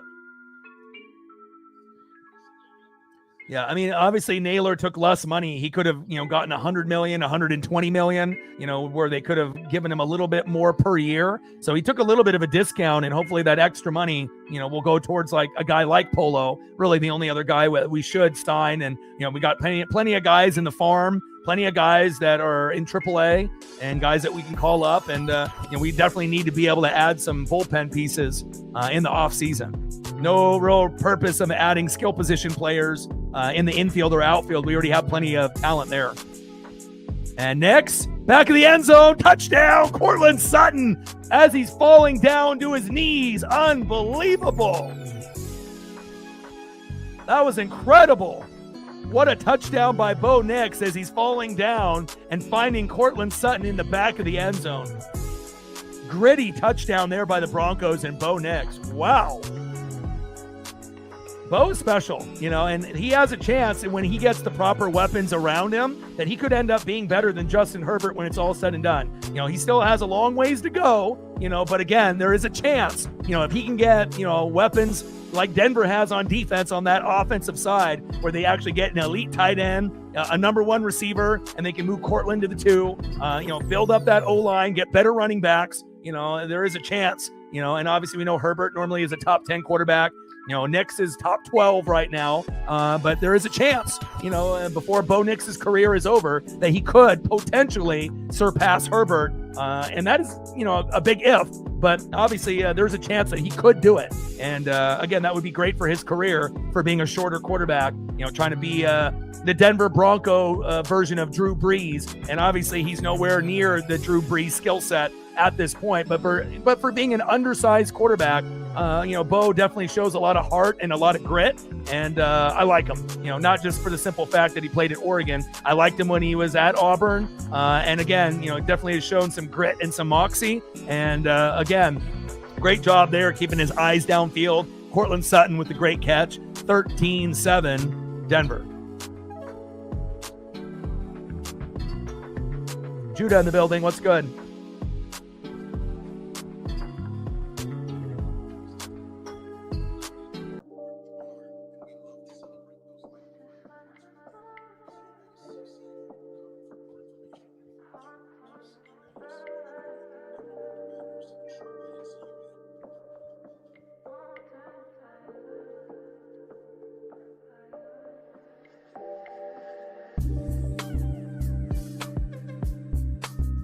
Gained another sub from the last commercial break. 93 to get to 23,400. We hit 23,300 during the Ducks and the Husky stream, where we gained about 30-40 subs. So that was great. And obviously we're just going to keep it moving as we continue to do NFL, college football, as we wait for the Mariners season to start. And with the new deal with the MLB, if you have T-Mobile, you may be able to get the Mariners for free, depending on your plan through, that MLB plan that they give you for free. Obviously, the Mariners were blacked out when you had it because they were en route. But if they're not going to be en route anymore, potentially, if you have T-Mobile, you might be able to get it. And if not, if you don't have T-Mobile, we will figure out what the cost will be to watch the Mariners, which is a little unfortunate that it's not going to be included in like cable plans for a lot of people that had Xfinity or Comcast anymore. But, hopefully it ends up being, reasonable. Hopefully not over $10 or $12 at the most, but, you never know. But I would assume if it would be a cost, it would probably be $10 to $12 per month, I would assume.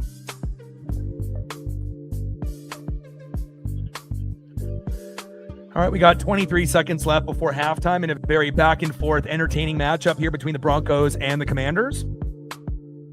And with 23 seconds left, you would assume that the Commanders will just kneel it with Mariota and go into halftime down 6 and being okay with that. You don't want Mariota to go deep and throw a pick and it turns into a pick 6. So I highly doubt that they're going to do anything here with the last 23 seconds, besides maybe hand the ball off once or twice or kneel it.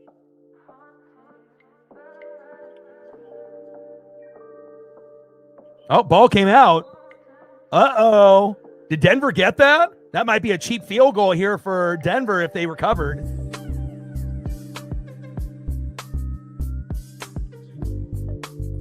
And that's the worst, thing that you could ask for, is just, kind of taking this play easy and then getting the ball knocked out or dropping it. Oh, Washington got back on it. They got lucky. They just saved themselves 3 points or potentially another 7. Wow.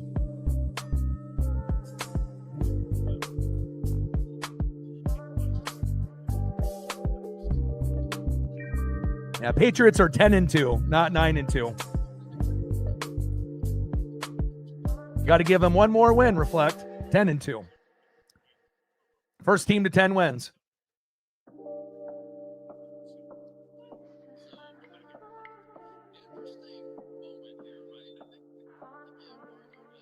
Got the Patriots at the top, and then you got the Bears and the Rams at the top in the NFC.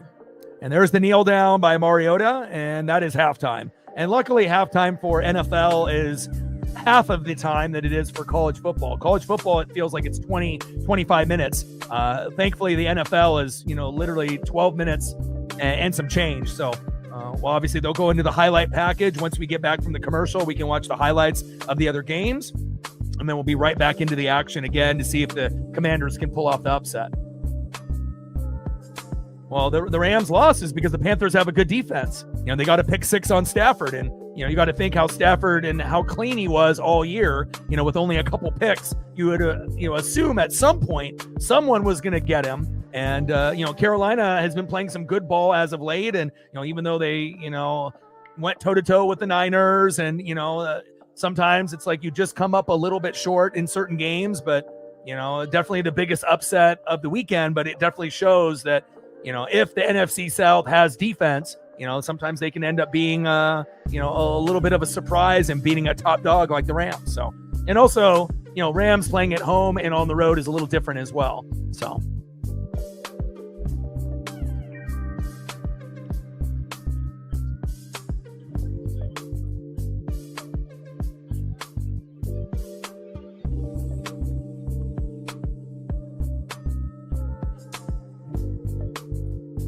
Definitely see the teams that are starting to peak at the right time, Panthers, Texans, and again, it's those teams that have defense. And again, defense wins games, defense wins championships. And even if the offenses are a little shaky, sometimes that's all you need is just a little bit of offense and the defense will do the job. And, and if your defense is good enough, like the Broncos and the Texans, and sometimes even the Panthers, you can get points from your defense and your special teams. And, most of the time, if you end up getting a pick six, sometimes that ends up being the deciding factor if you win or lose. And it was for the Panthers here today.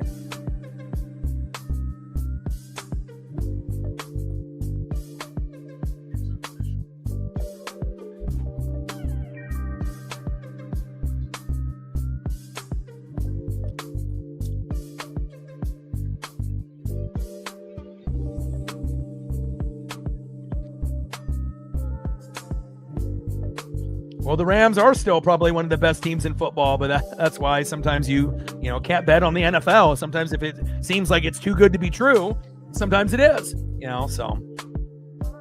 But we still think the Rams are, if you look at their, offense, and defense, this is like one of the first times, where their defense didn't show up. And, the offense did their job for the Rams with Stafford and Kyron and Puka and Devontae Adams. But the difference between, the Rams in the past and the Rams today, the defense did not show up. And again, normally they do. And that was the difference. And then they gave up the pick six on top of that. So, but again, if you, watch the Panthers, and again, that's why it's so important, to kind of watch a little bit of everyone, and then you have a little bit of an idea, on what could happen. But there's, no one on planet Earth that could have predicted that the Panthers were going to beat the Rams today. Unfortunate that you lost, but, that's how the NFL gets you.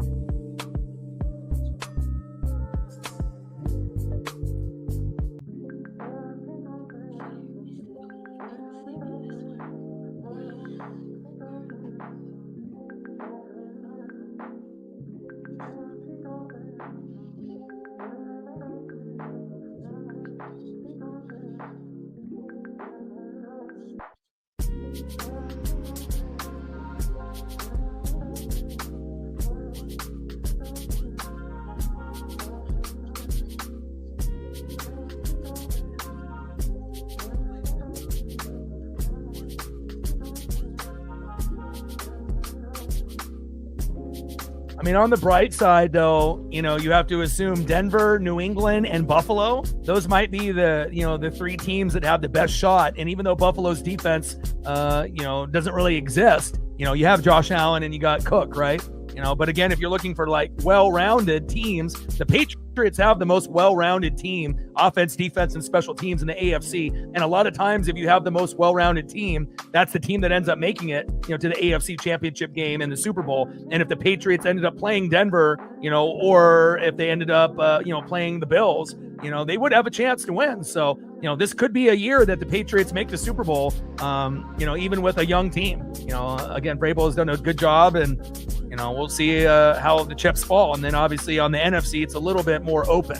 You got the Bears and the Rams at the top, but again, we feel that, anybody is beatable. Eagles are sliding down a little bit. Seahawks are still playing some great ball. You got the Packers and the Lions, and then you got, teams like the Buccaneers and the Cowboys and the Panthers that don't have good records, but that have been playing pretty good ball, for the most part, besides the Buccaneers defense and obviously getting killed by the Rams the previous week. But now we're getting a little bit more healthy. We got Bucky Irving back, and McMillan and Evans might be back before the end of the year, and Godwin is recently back. So, we'll see, sometimes when you have around a 500 record, you feel confident in like the Cowboys, the Buccaneers, and the Panthers on doing well. But then you have a 500 record on the other side, looking at like the Chiefs, they look like they're going in the wrong direction. So same thing with the Ravens. So it's like, teams that normally were great, are floating around 500, and the AFC North is fucking terrible.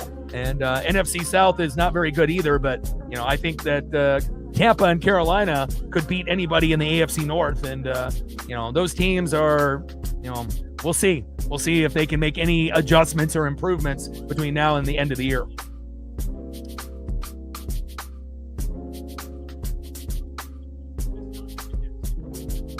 Yeah, but Judah, you're not the only one that lost money or big money. You got to think 99.9999. I mean, even Panther fans probably wouldn't be betting on themselves to win that game. So, I would assume many, many, many thousands of people lost. It's not just you, that would have been the main loss for everyone on their bet sheet today. So highly think that anybody really took the Carolina Panthers, unless you're a Carolina Panther fan and, you just said, fuck it, I'm just going to bet on my own team. And maybe those people ended up getting a lucky surprise. But, for people that are trying to use strategy and bet smart, sometimes, if it's too good to be true, or sometimes it's just, one of those things on paper, more times than not, if they play 10 times, maybe the Rams win 9, but that was the one time where, Carolina played really good D and the Rams D didn't show up enough and the Panthers got the upset. So,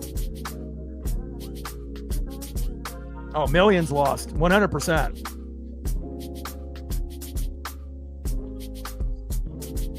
But still, the Rams are still one of the best teams. I mean, how often is their defense not going to show up?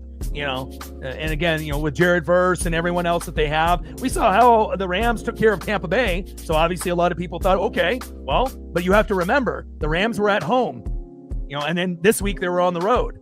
Different, so again, sometimes you feel comfortable at home and you just assume these great teams will play the same type of way.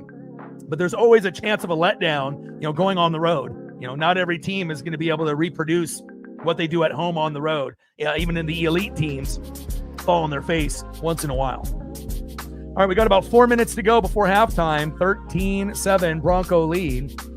And thankfully it's not 13-0. But again, the Patriots, the Broncos, and the Bills have the best chance to make it in the AFC, based on at this point. And then obviously you got, the Bears and the Packers and the Eagles, and then the Rams and the Seahawks. Crazy that the Rams, Seahawks, and the Niners are all at 9 wins, but again, Rams, Seahawks, Bears, Packers, Eagles have the best shot. And then obviously you got Niners, Panthers, Buccaneers, Cowboys, Lions, in that kind of next category where, we're not as good as the, top teams, and obviously Tampa is at the bottom, with like the Cowboys and whatnot. But if I can get some of the guys healthy, you never know.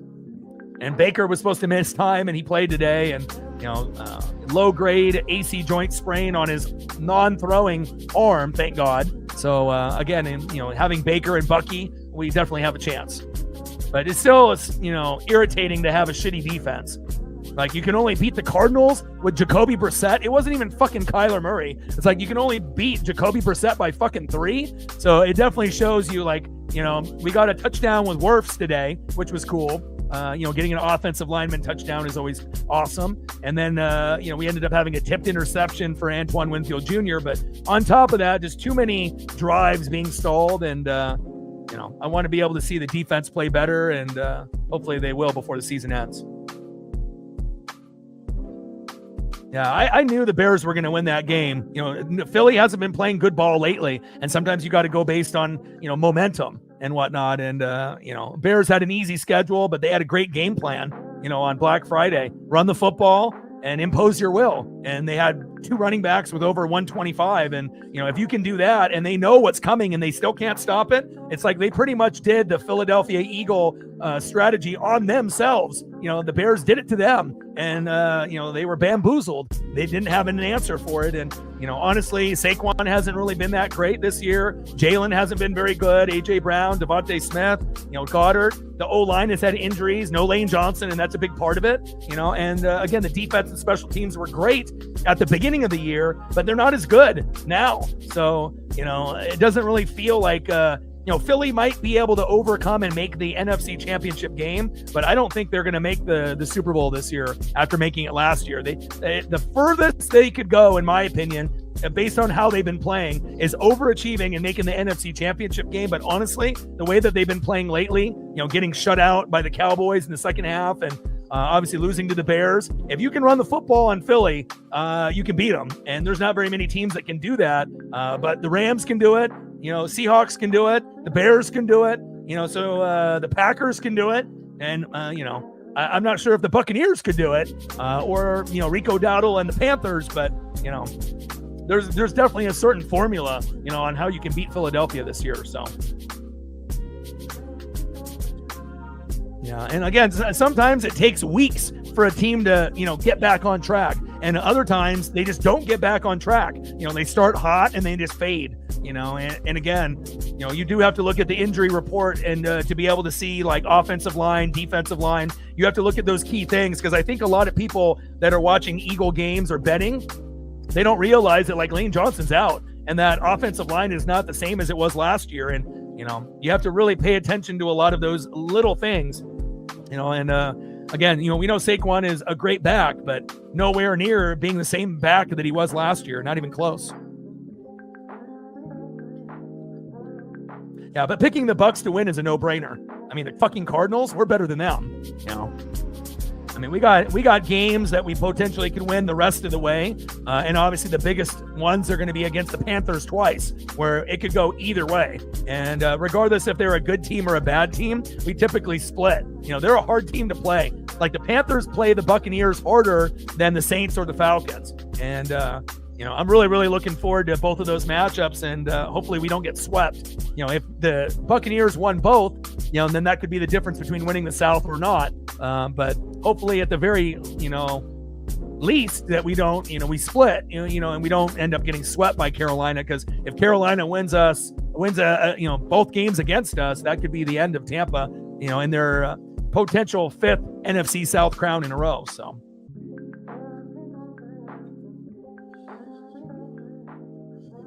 Yeah, I'm really happy to see the Bears go from worst to first. Shows you how great Ben Johnson is.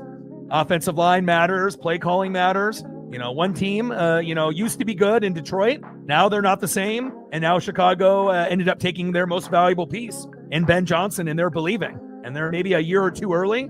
But again, if you have a great coach and a great philosophy and the players buy in, then you can find yourself in a situation like Chicago. And yes, they had a very easy schedule and played a bunch of shitty teams. But again, Philly isn't a shitty team, and they beat the brakes off of them. So again, if they can continue to have the same type of strategy against, the other teams like Philadelphia, the Bears have a chance to win the division. Really the only team that might be able to challenge them is Green Bay. Because I don't know if Detroit is going to be able to keep up, but we'll find out based off the schedule and, if they have some easy games to kind of creep up. So.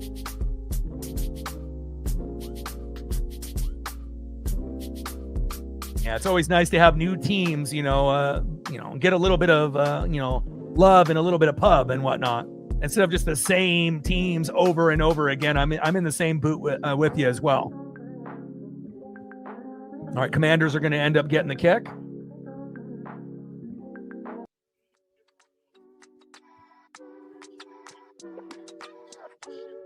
I mean, and if you can run the football and you can play good defense and get fumbles and picks like the Bears, that's going to equate to victories. And then as long as Caleb, isn't throwing fucking pick sixes and fumbling the football, he just does his job, it might be enough to win games. And it has been for a majority. It's not like Caleb is, throwing for 5 touchdowns, no picks every game,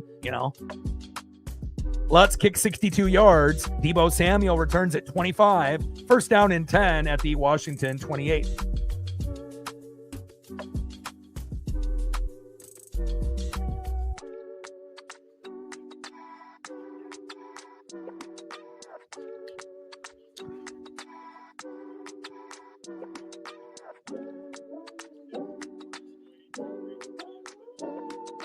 Shout out to my boy Brooks Beats with the best beats on YouTube. Shotgun set, handoff up the middle. And Chris Rodriguez Jr. is a very slippery back. 2nd down and 4 at the Washington 34.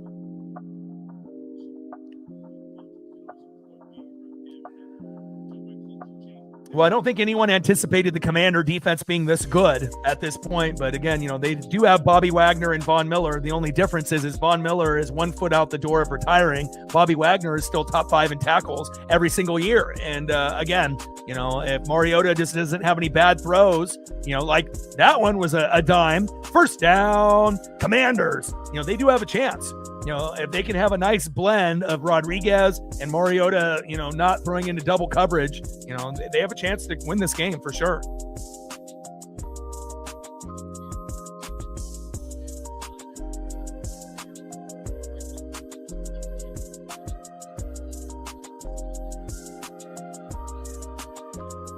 Nice job by Zach Ertz today. Mariota's security blanket. Flag on the play. Little check down again. Ertz again. And let's see what this flag is. Talanoa Hufanga with the tackle. And defensive offside there will be declined.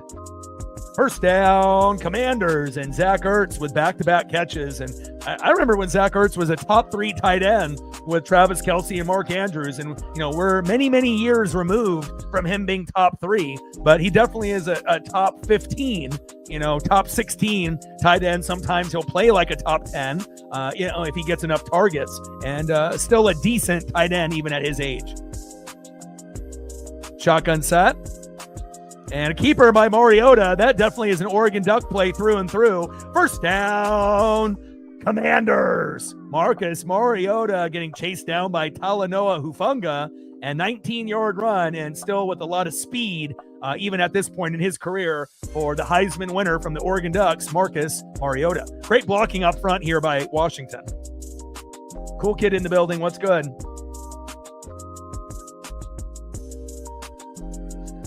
God, if the Bengals actually had a defense, other than Trey Hendrickson. I love me some Burrow. But they haven't really improved the defense since the Super Bowl run against the Rams. Handoff, and Rodriguez with a 1-yard gain. Tillman and Greenlaw with a tackle. 2nd down and 9 at the Denver 16. And Washington will get at least 3 to get it to 13-10, but they're looking for 14-13. And the way that Mariota, Rodriguez, as well as Zach Ertz, on top of Scary Terry and Debo, they have more weapons, for Mariota than Bo does on the Denver offense. Yeah, both quarterbacks are Ducks.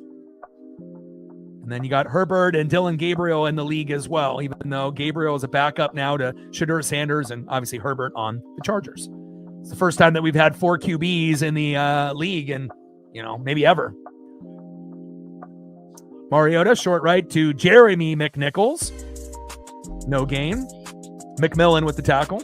3rd down and 9 at the Denver 16. And this would be a good opportunity to kind of do what Bo did with Cortland Sutton. Keep your eyes downfield and see if you can find Scary Terry McLaurin in the end zone or close to the end zone if they were to take a chance.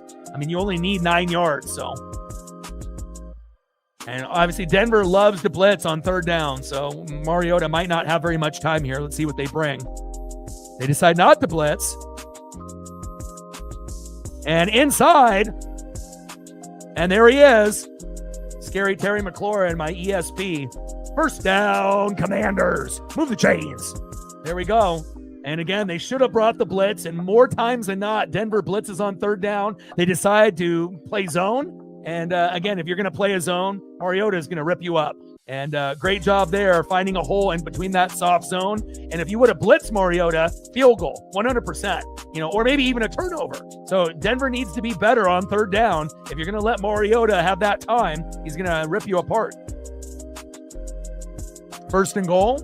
And Debo, loss of 2. I don't like that play call.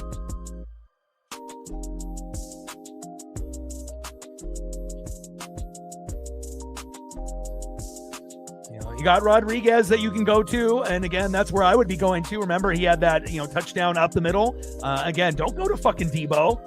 It's crazy to say, go to Rodriguez over Debo Samuel, but Debo isn't really the same player as he was on the Niners. He's not really as effective. He can still get in the end zone here and there, but if you want to have someone that's more slippery, that has better vision, that's definitely going to be Rodriguez. Shotgun set, 2nd and goal. Should have went to Rodriguez on that play. Back of the end zone, too high. Scary Terry, incomplete. 3rd and goal at the Denver 5. And again, if it's me calling plays, I'm doing 2 plays. I'm either running it, up the middle with Rodriguez, or I'm going to Zach Ertz on play action. But again, also, we have to see if they end up bringing the blitz here, because last time they didn't. Let's see if they bring the blitz here on 3rd and goal. But they're going to be looking for Debo and Scary Terry here. But if you go to Ertz or Rodriguez, that could end up getting you in the end zone. Or even on RPO and Mariota keeping it himself could get in the end zone as well. 3rd and goal. They bring 4. Back shoulder. Whoa! Oh my God!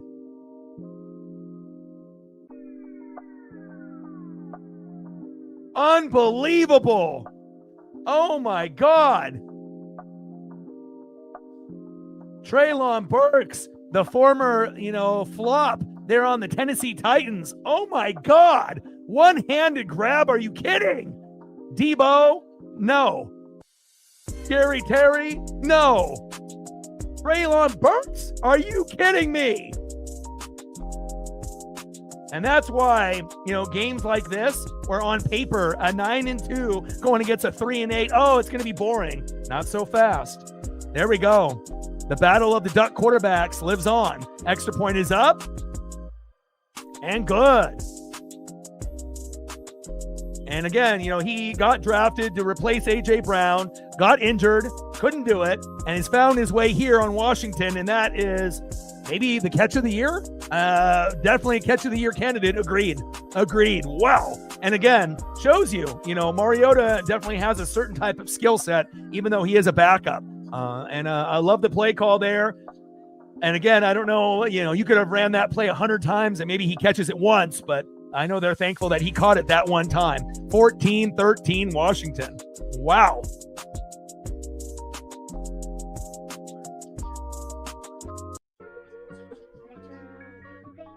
Nice job, Treylon Burks. Unbelievable.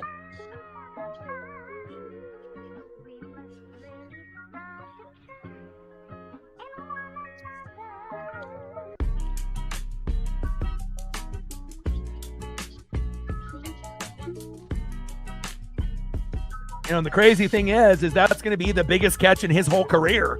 Obviously hasn't really done a whole lot, since being drafted, and good for him. That's a good story for him, for a guy that got buried in the depth chart and has, obviously to try to prove himself every single snap, every single game. And after making a catch like that, maybe he'll start getting a few more looks, instead of, going to Debo or Scary Terry, maybe end up having a few plays, like that they end up going to Burks. But wow, amazing play. 14-13 Commanders. And thankfully we don't have like a 20-0 blowout. And tomorrow we got the Patriots and Drake May, going against the Giants and Jackson Dart. No Scadaboo and no Malik Neighbors. If they were playing, it definitely would be a trap game for New England. It still is. And again, hopefully New York somehow, some way, Dart can get in the end zone with his legs and his arm. And hopefully it'll be a competitive matchup somewhat like this. But we will find out. New England is a very, very good team. And sometimes when they strike early, they strike often. And that potentially could be a blowout. But if Jackson Dart is healthy enough to play, he might be able to keep him in it for at least a little while.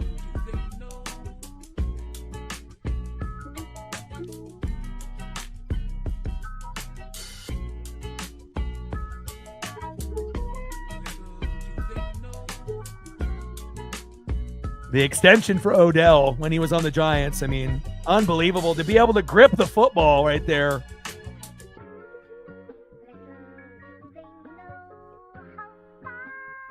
Beautiful. You dream of, being able to, watch games, for something like that. Jaden Daniels fucking loves it.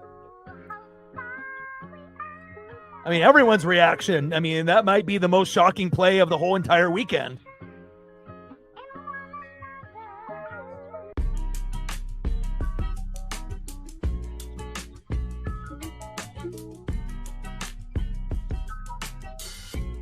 Washington kicks off. And a decent return by Marvin Mims Jr. to the Denver 28. 61-yard kick, 24-yard return. First down and 10 at the Denver 28. And that's why, in the NFL, you can't just look at record. Sometimes when you look at a game on paper, it potentially could be, oh, this is going to suck. It's going to be terrible. But if you actually know the skill position players and, how the team is looking, sometimes you'll get a little bit of magic from that team that's not as good, like Washington today. Especially if the worst team is at home, then they can feed off the crowd a little bit. And, again, if this game was in Denver, yeah, it might end up being 13-0. But the simple fact that it's in Washington, is giving them a little bit of a lift that they needed. 2-yard run there by Jaleel McLaughlin. Jordan McGee from the Commanders with the tackle. Second down and 8 at the Denver 30.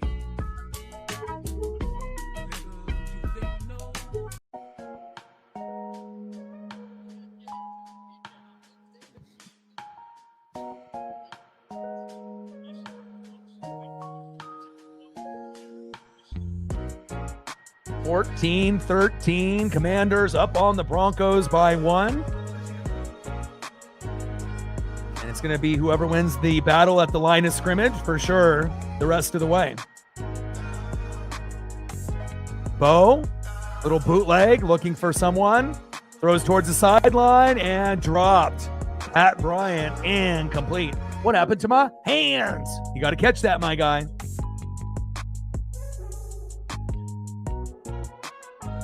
Yeah, I mean, every little strategy, you have to look at, you got a really, really good team going against a shitty team, but it can't be as shitty as like the Saints or the Jets. It has to be someone better than those teams, but if you get a team like that, not the Saints or the Jets, but teams like, the Commanders, at home, sometimes, this is the type of thing that could happen. They're playing up to the competition, not playing down. I mean, imagine if the Commanders were playing the Saints, we might be sitting at 0-0 right now. And Bo up the middle. There we go. There we go. Marcus Mariota isn't the only one that can run the football. First down, Broncos. Move the chains. Nice 11-yard run there by Bo Nix.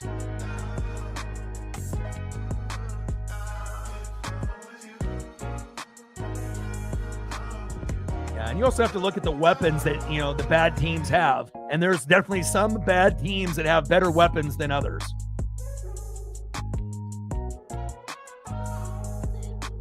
I mean, there's one thing to be bad, and there's another thing to be injured. And, for the Commanders, it's more injuries than just bad. And Marvin Mims bouncing it to the outside. Good blocking there on that sideline. Will Harris with a nice tackle. 9-yard run by Marvin Mims Jr. Second down and 1 at the Denver 49. Injured and unlucky. Yep.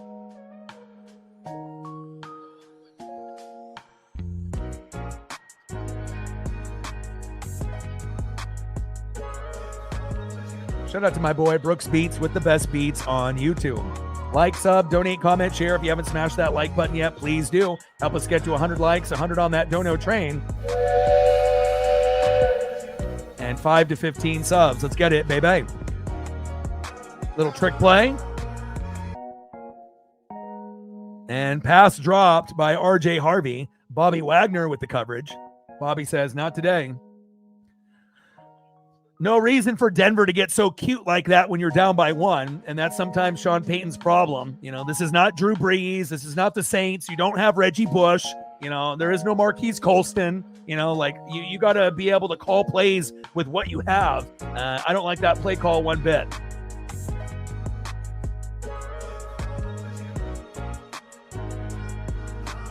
I mean, if you're going to run some type of play that you normally don't run, run like a jet sweep or something that's a little bit more reliable. And Nix with the keeper off the RPO, looking, going away from his body, and a big hit. And Pat Bryant ends up catching that football, but we got a flag on the play, I assume holding on the Bronco O-line, but we'll find out here momentarily.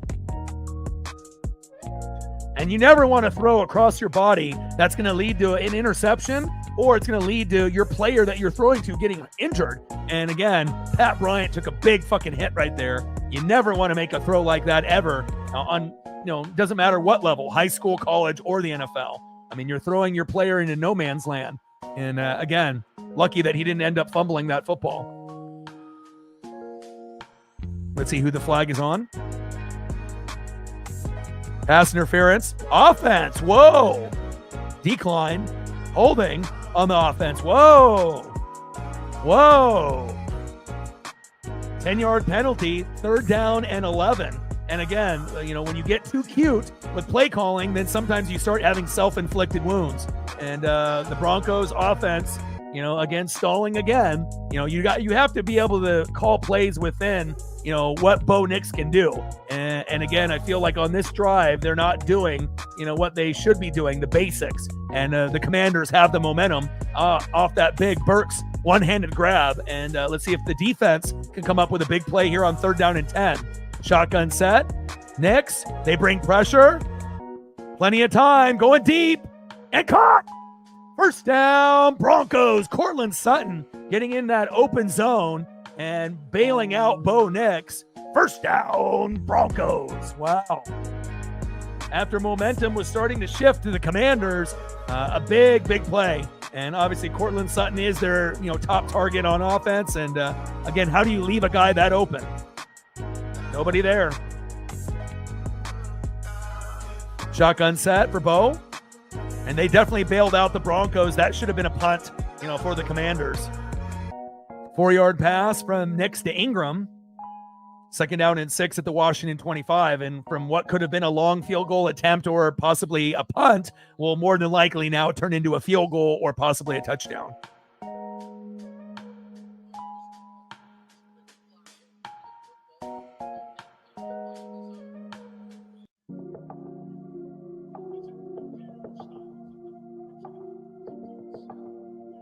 Washington needs a big defensive play here.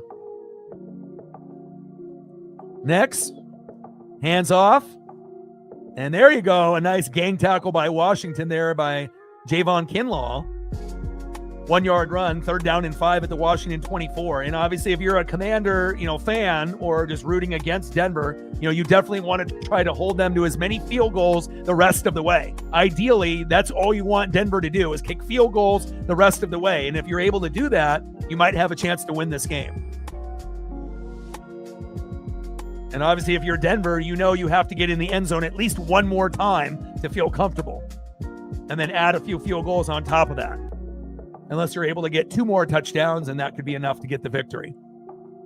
Shotgun set. 3rd down and 5. Nice catch. 1st down, Broncos, Pat Bryant. And they're about to score a tutty here momentarily. Big play by Bo Nix. And if you ran an RPO with Bo, he would score walking in. But again, you have plenty of options like R.J. Harvey to punch it up the middle to score here as well. But I wouldn't be throwing the ball at the Washington 3. Pound the rock, with either R.J. Harvey or have Bo run an RPO and run it in himself. 21-yard pass by Nix to Bryant. 1st and goal at the Washington 3. Missed opportunity by the Commanders on this drive. Handoff to R.J. Harvey up the middle. Should have bounced it to the outside and he would have scored. 2-yard gain. Martin and Smith with the tackle. 2nd and goal at the 1. And now you can run a QB sneak with Nix or a halfback dive with Harvey and get in automatically, more than likely. Or you can end up going with a fullback, dive where they did that earlier for a 1st down. You could end up running that and that would score a touchdown as well.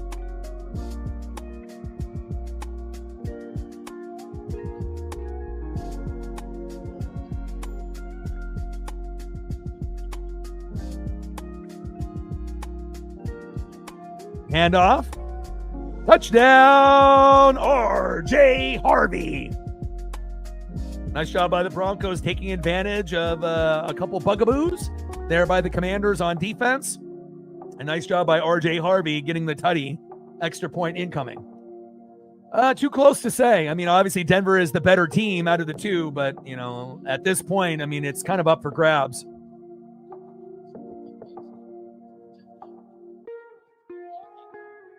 Extra point is up and good by Will Lutz. And now let's see if Marcus Mariota can answer with a touchdown as well. And if we can get a touchdown by Mariota and get it to 21-20, then it just might come down to whoever has the ball last is going to win the game. We haven't seen the big pick six or the fumble for the touchdown or the blocked punt or the blocked field goal yet. But again, they're definitely starting to trade scores. And for what was a low-scoring game in the first half, again, I told you would get points in the second half, and now they're starting to bring the offense to the table.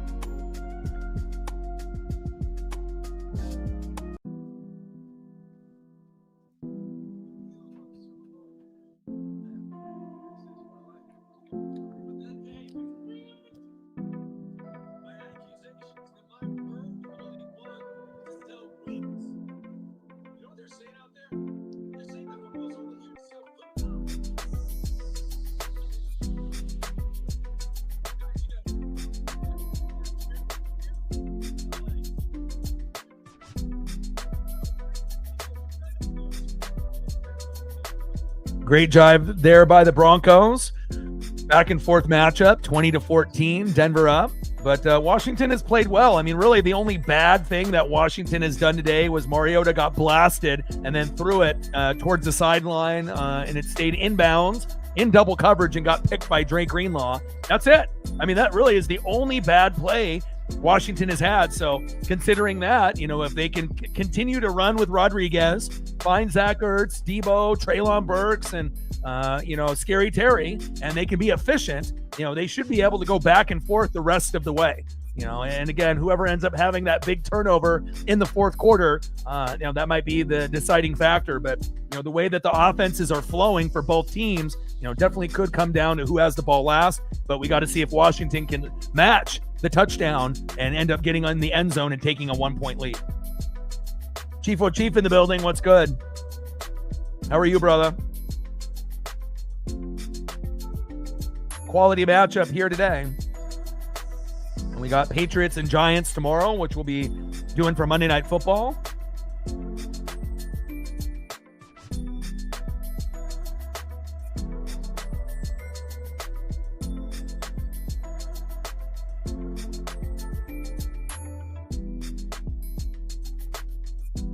And we got a really good matchup on Thursday night between the Cowboys and the Lions. One team that's kind of going down a little bit and a team that's going up in the Cowboys. I think Dallas actually has a chance to win that game based on how they've been playing lately. And I think it's going to be a very competitive game like this one, except both teams are going to have a pretty good record.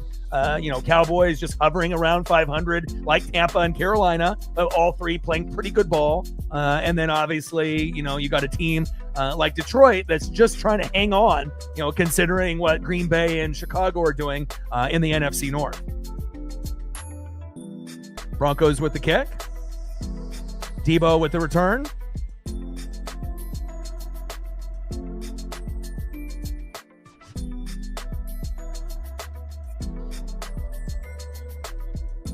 Anytime you end up getting a team that has a good record going against a team that has a bad record, if the bad record team is at home, they're always going to have a chance, to have that kind of sleeper matchup and play a little bit better. Now, if the game was in Denver, it could be 20-0, but it's just a simple fact that it's, obviously in Washington's house, definitely gives them a little bit of that home field advantage. And Mariota has played well besides that interception. And that's a big part of it too. They've been able to get some good chunk yards in the running game and in the passing game. Mariota. And Jerry McNichols is there with the screen. No gain. Cooper with the tackle. Second down and 10 at the Washington 31. But that's what makes the NFL as exciting, because you never know what you're going to get from week in and week out. A team could play great one week and look like dog shit the next week, and it just really depends on who you play, how injured your team is. Are you at home or on the road? Is it grass? Is it turf? And, and momentum, on how you've been playing lately as well. That definitely is going to be a factor. But looking forward to that Cowboys-Lions game. I think that's going to be very, very entertaining. Goff and Dak are going to go at it. And then we got the Ohio State Buckeyes against the Indiana Hoosiers on Saturday. Looking forward to that as well, the Big Ten Championship. Nice throw from Mariota to scary Terry McLaurin. 14-yard pass. First down, Commanders. Move the chains.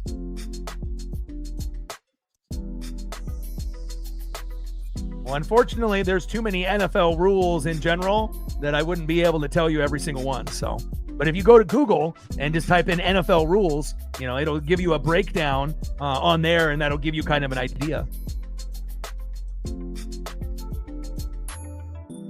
Jerry McNichols, 5-yard gain, 2nd down and 5 at the 50. Talanoa Hufanga, the former Niner, with the tackle.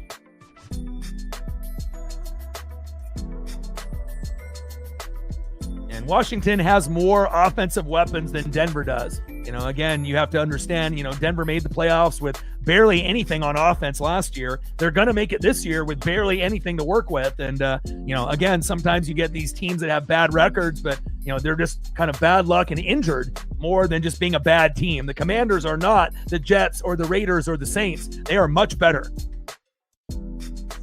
Even though they have a 3-8 record, it's really based off injuries. They have a lot of talent on their roster.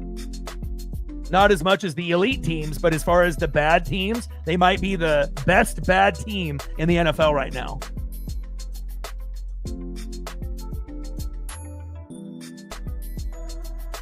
And as the Let's Go Broncos chant go in the opposite end zone, we have a Bronco down.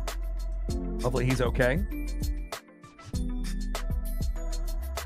And DJ Jones is injured on the play, and we go to a commercial break.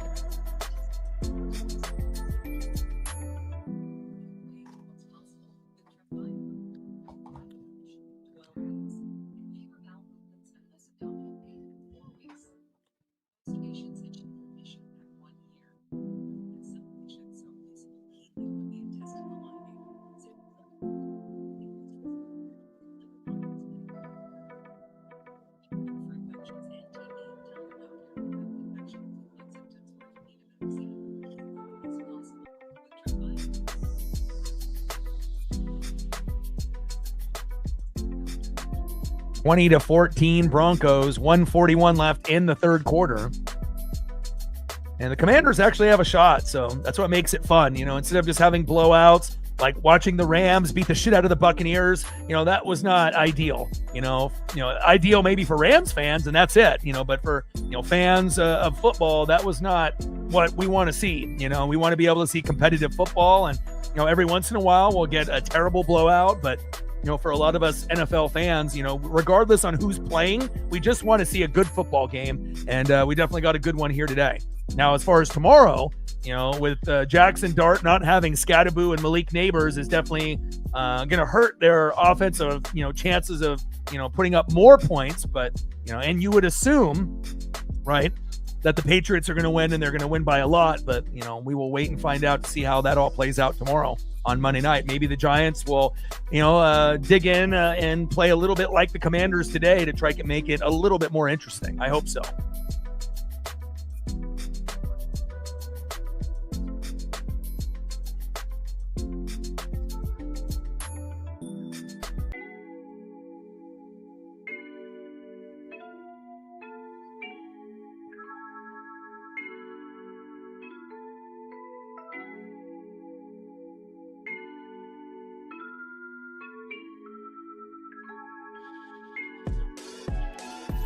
First TD reception since his rookie season. Wow. And that's only his 2nd touchdown in his career. That shows you how much of a tumultuous, type of season and seasons, Burks has had. He was drafted on the Titans to be the next A.J. Brown. That never came into fruition, but, definitely one of the best catches that we've seen in 2025. Even Odell commenting on social media on it. Well-deserved. 3rd down and 4 at the Denver 49 with 1:23 left here in the third quarter. And false start on Laramie Tunsil, and that a self-inflicted wound. You cannot have that, especially if you're the underdog at home. And now instead of having it be 3rd down and manageable, now it's 3rd down and long, making it a little bit tougher for Marcus Mariota and the Commanders here. crazy how something as simple as one false start can ruin a complete drive. One 5-yard penalty can just ruin, everything good that's happening for a team.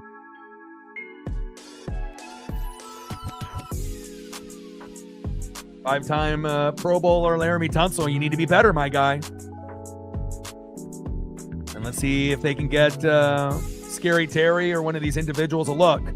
Mariota, shotgun set, Scary Terry, and complete on 4th down and 9 at the Washington 46.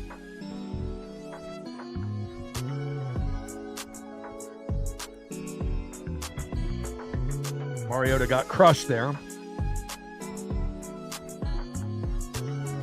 And again, the momentum, definitely stalled after that false start by Tunsil. And it definitely changes the, type of, play calling going from 3rd and 4 to 3rd and 9. And again, jumping in the air and throwing the football is not going to get you a completion for Marcus Mariota. And again, that's what they need to be doing, Denver, blitzing on 3rd down. If you blitz on 3rd down, the quarterback's screwed. Once you play man or zone on 3rd down, you're giving them a chance. Washington with the punt. And down by Owens. And now it's 1st down and 10 at the Denver 14. And now if Denver can manufacture a field goal or a touchdown on this drive, then it may be over. But again, we'll see if Washington can come up with a big, fumble or interception, a big Bobby Wagner type of play. They're going to definitely need it. And again, if you're Washington, at the very least, you can only let Denver get a field goal here. And again, even with the field goal, it feels like they've won, Denver. But again, at least it'll give you a chance, if they only get a field goal, being down 23-14. But as we're going into the 4th quarter, even getting it to 23-14 might be good enough to win at this point. Best defense in the league. Well, Denver is number 1 in a couple categories, and the Texans are number 1 in a couple categories. So I would assume that those are the two best, and again, it just depends on what categories that you want to see, like points allowed. We know Denver is number 1 in sacks. The Texans are one of the best in points allowed and other statistics. So, I like Nick Bonito and Dre Greenlaw and Talanoa Hufanga and Allen. And then obviously, what you're getting on the Texan defense as well with Will Anderson and, Danielle Hunter.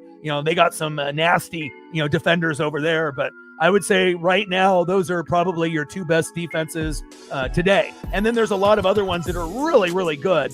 But if we're doing it based off stats, those are the two teams that have the most, like, number 1, number 2, number 3 in certain categories than the other teams in the NFL. So.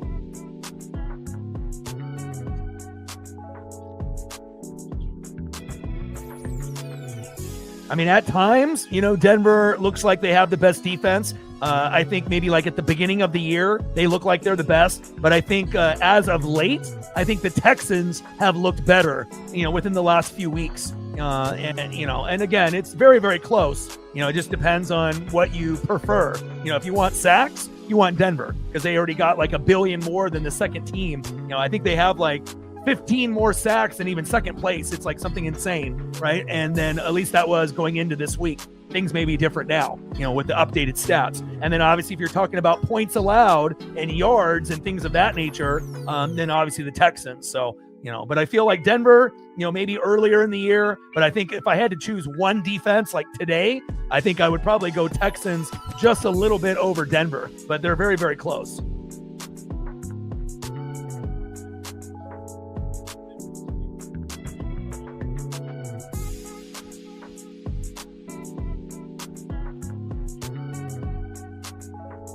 There you go, Reflect.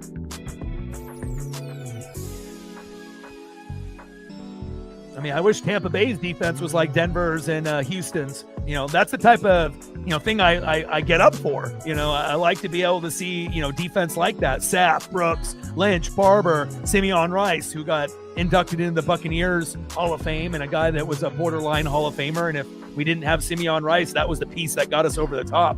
And we haven't had a pass rusher as good as Simeon Rice since Simeon Rice. So hopefully the Bucs will address that in the near future. 1 yard run there by R.J. Harvey. Jeremy Reeves, the safety for the Commanders, with the tackle. 2nd down and 9 at the Denver 15. Yeah, and normally you're getting multiple sacks, in a game for the Texans.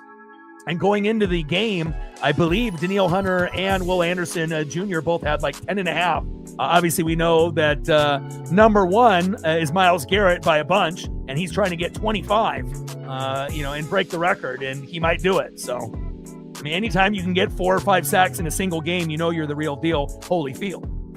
End of the third quarter, 2014 Broncos. And the simple fact that the Texan defense is so dominant, that could be the difference between them, making the playoffs over the Jags and the Colts or not. Like if the Texans didn't have defense, they wouldn't make it, just based off CJ Stroud alone, and how they've been playing, and he's had some injuries too. So, that might be the thing that, gets them to leapfrog, those other two teams, but it's definitely going to come down to the wire. Colts have been, number one for, quite a long time, but now the Jags are there. And then obviously the Texans are creeping, very, very, quietly right behind them. So, and it's the first time that we've actually had 3 teams in the AFC South that, that could make it, but again, it took us a while to get to this point. And then obviously we know, at the beginning of the year, it was, AFC West with the Broncos, Chargers, and Chiefs, but the Chiefs are on a little bit of a decline right now, it feels like. And then obviously the NFC West still strong, right? Just like the NFC North with 3 teams, right? The Bears, the Packers, and the Lions. And then you got 3 teams with 9 wins in the NFC West with the Rams, the Seahawks, and the 49ers. So shows you if you have elite coaching, you can still, find ways to win even with injuries. And that's what makes Kyle Shanahan and Robert Saleh so great. Not many teams would be able to do what they did. And obviously the Bucs were injured, but our record is nowhere near as good what San Fran was able to put together. But also, I don't have Kyle Shanahan and Robert Saleh. Hell, if I had Kyle Shanahan and Robert Saleh, I would have 9 wins. So maybe even more. So even with the injuries, those guys are great.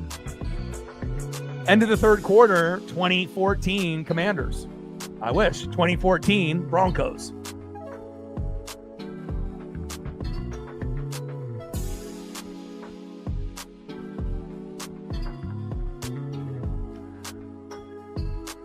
I mean, it's going to take a miracle for the Commanders. They're going to need to get, points off their defense. It seems like, because I'm not sure if you're going to be able to force a 3 and out, and get back-to-back scores. But I mean, anything is possible.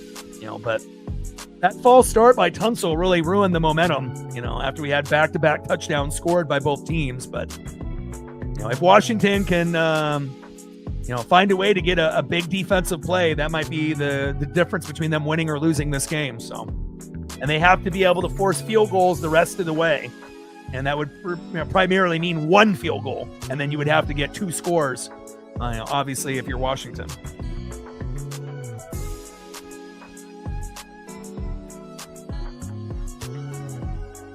So potentially, if the Broncos only get 3 the rest of the game, and then you get a touchdown and a field goal by Washington, then you win by 1, 24-23. But that's a big if. Yeah, Bo in the bootleg is very good. He was good at that at Auburn and at Oregon. And again, I mean, look at the weapons that he has. They're not very good.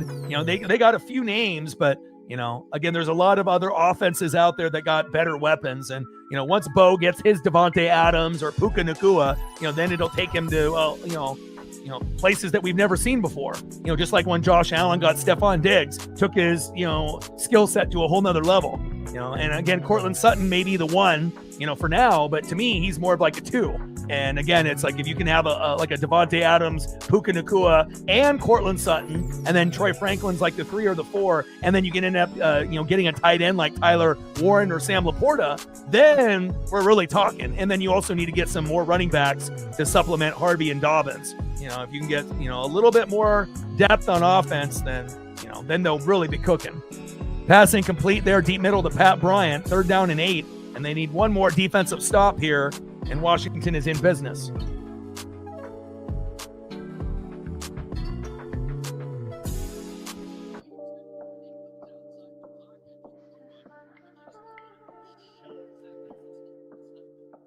Big 3rd down here for the Broncos, and a big 3rd down stop potentially for Washington if they can get it. Dan Quinn is calling the defensive schemes for the Commanders. Shotgun set on 3rd down and 8. Bo with the pressure. Intercepted. There it is. What I tell ya? Bobby Wagner. There you go. I told you. Again, it's about making those big plays. And again, even though it looks like, the Broncos are the better team, 9-2, that doesn't mean a guy like Bobby Wagner can't come up with a big play. And again, I mentioned that at the beginning of the broadcast. I have him on the thumbnail, Bobby Wagner. And there it is in the 4th quarter, coming up big, Bobby Wagner. And Bo throwing into no man's land there. And great job by Bobby. Now Washington needs a score off of this turnover, at least 3. And again, they get 2 field goals. It's 20-20, but again, they're looking to try to get at least a field goal and a touchdown here in the 4th. Nice job there by Washington. And Bo doesn't really make mistakes like that. But again, you're on the road. And again, Washington now regains a little bit of momentum. And let's see what Marcus Mariota can do. It's like almost the sports gods want us to watch a good football game. And I appreciate that. Mariota, there we go. Colson, yank off. 1st down, Commanders. Nice job by Colson.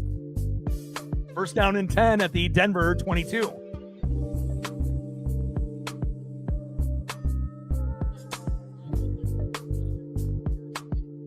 Could have been worse. Could have been a pick 6 by Wagner, so they have to be thankful for that. And obviously we know Denver's defense is still elite, where they could force, obviously a punt at some point. But this is probably Washington's, I don't want to say their last chance because they still have time as Mariota trips and throws it out of bounds this time. But again, you definitely want to try to be able to get points off any type of turnover because there's not going to be very many in a game. 2nd down and 10 at the Denver 22. Looks like Mariota got stepped on there.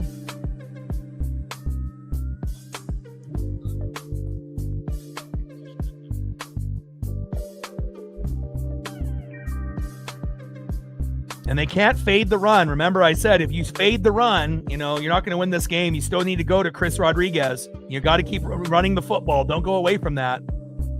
And there, John Bates with a 2-yard pass. And they already are starting to fade the running backs here. And that's not what you want to do. You need to stay true to yourself. Run the football, play good defense, let the passing game open up naturally. Don't force it.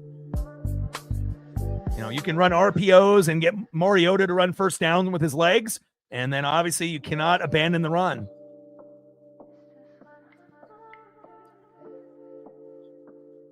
Third down and 8 at the Denver 20. And they're going to get at least a field goal here. Mariota, one-on-one. And overthrown, incomplete. Scary Terry McLaurin. And instead of throwing the ball so often, I would have liked to seen Rodriguez run it on 1st and 2nd down, or at least on 1st down, and then maybe an RPO running with Mariota on 2nd down. But again, if you throw the ball too much, they already know you're going to throw it on 3rd down and long, and you become predictable. And a little overthrown there for Scary Terry. Field goal will be coming out here in a moment.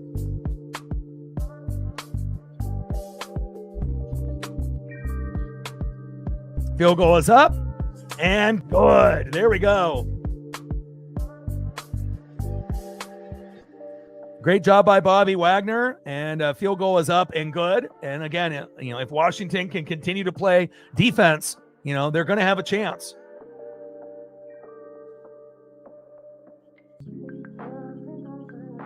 And I'm very happy that it's not Denver 20, Washington 0. There is still some excitement, in the 4th quarter. So.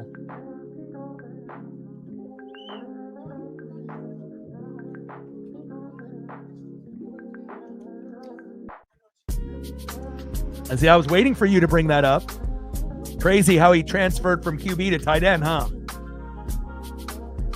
When I saw the name, I was like, that can't be the same Colson, but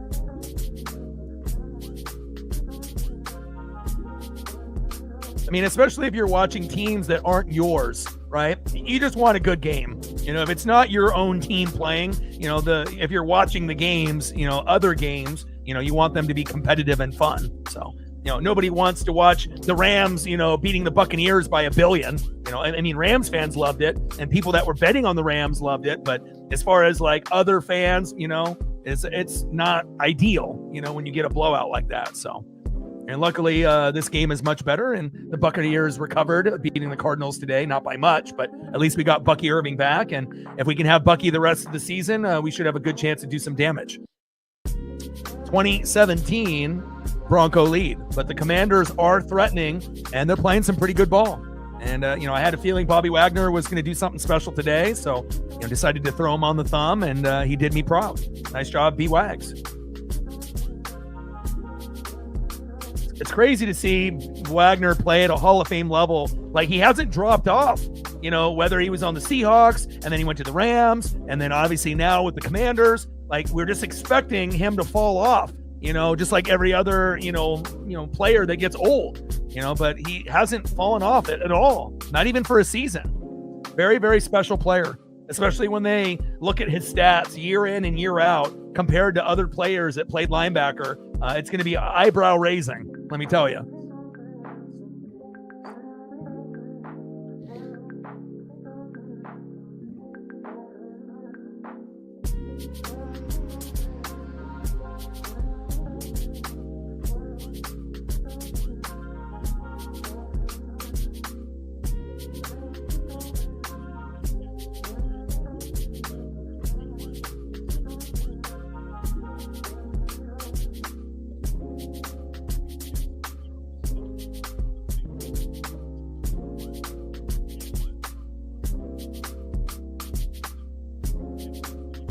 And that's what really separates, the players that are good and the players that are like Hall of Fame, is if you're able to do it for a long period of time. And he's able to do it on 3 different teams, which makes it even more impressive. As a linebacker, you really don't see that.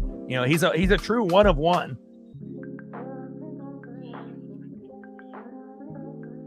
I mean, as far as consistency, if you looked up consistency at linebacker, his name would be in the dictionary for sure.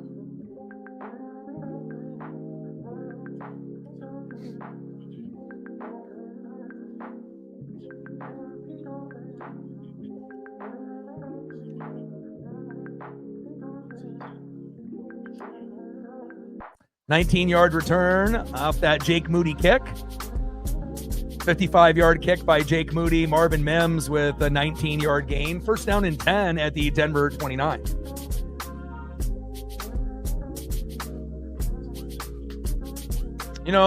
When you get people like kids at the playground and then one kid makes a shot and then you have to copy that shot, and then if you miss it, you get H, and then if you end up missing another one, you get O, R, S, E, and then once you spell out the word, then you lose.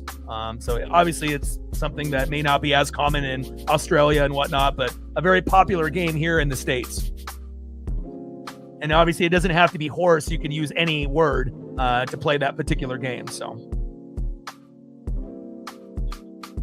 yeah, what we call around the world is when you shoot the basket and then you go around the whole court. That's different.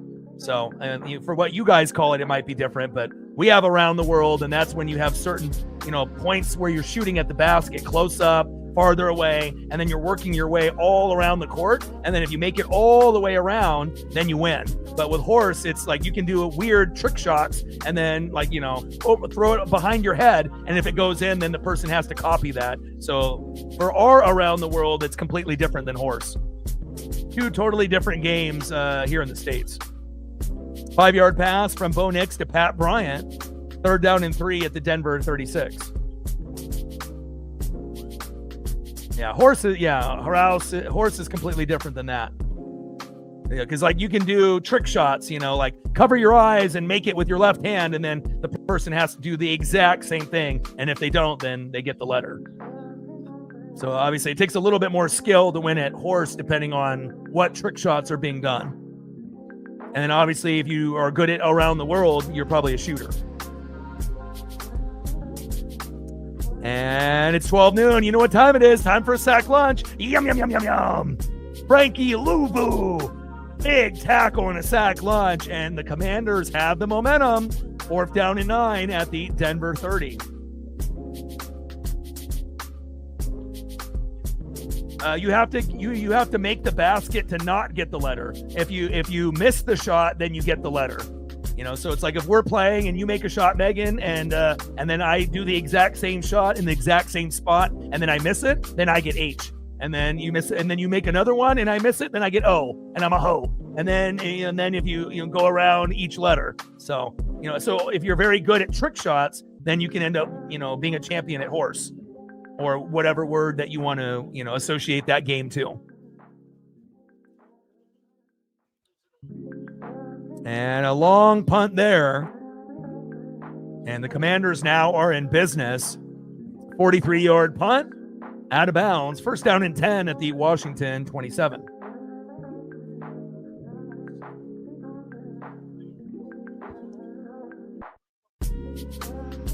Yeah, I got hundreds of hours of playing horse and around the world, but I haven't played either one in, I don't know, quite a while.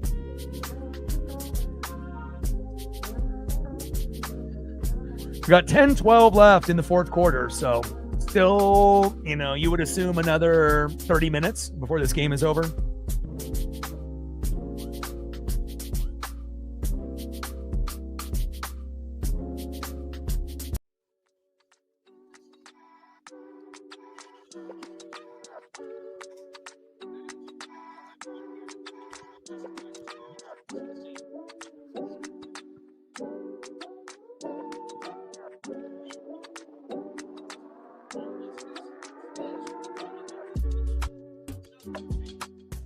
Shout out to my boy Brooks Beats with the best beats on YouTube. Got a good one here.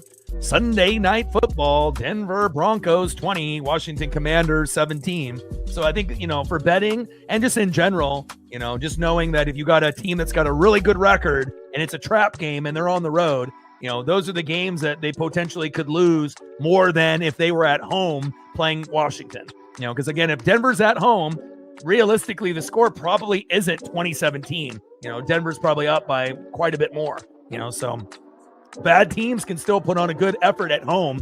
And again, Washington is probably the best bad team in the NFL. And really, it's not because of poor play. It's, or them giving up like some of these other teams like the Raiders, the Saints, and the Jets. They've just been injured with Jaden Daniels and a few of their other players. But as you see some of the talent that Mariota has to work with, you can just imagine, what Jaden Daniels did last year, got his team as a rookie all the way to the NFC Championship game. There is talent, on this Washington team. It just, bad luck with injuries with Jaden Daniels obviously has hurt this team more than a lot of other teams in the NFL besides maybe the Buccaneers and the 49ers. Those three teams have been hit pretty hard up to this point. So, and a lot of teams have injuries, but obviously some teams have quite a bit more. Too early to say, man. I mean, again, based on Washington has the momentum, but honestly, this game could go either way. There's no guaranteed answer. Denver is the better team, but again, Washington has the momentum. I remember that. A lot of the old school commercials back then, back when Gatorade was in glass bottles and tasted good before all the other artificial stuff that was put in. I miss that era. Back when the NBA was actually watchable and fun. Players didn't sit out for 2 weeks with a hangnail. People had neck braces and they were out there still balling out. 6-yard run there by Chris Rodriguez Jr. Second down and 4. Shotgun set, Mariota. 2-yard gain. Dre Greenlaw with the tackle, the former Niner. Third down and 2 at the Washington 35. And Mariota, you don't really want to run into your own player, but that's just what happened there.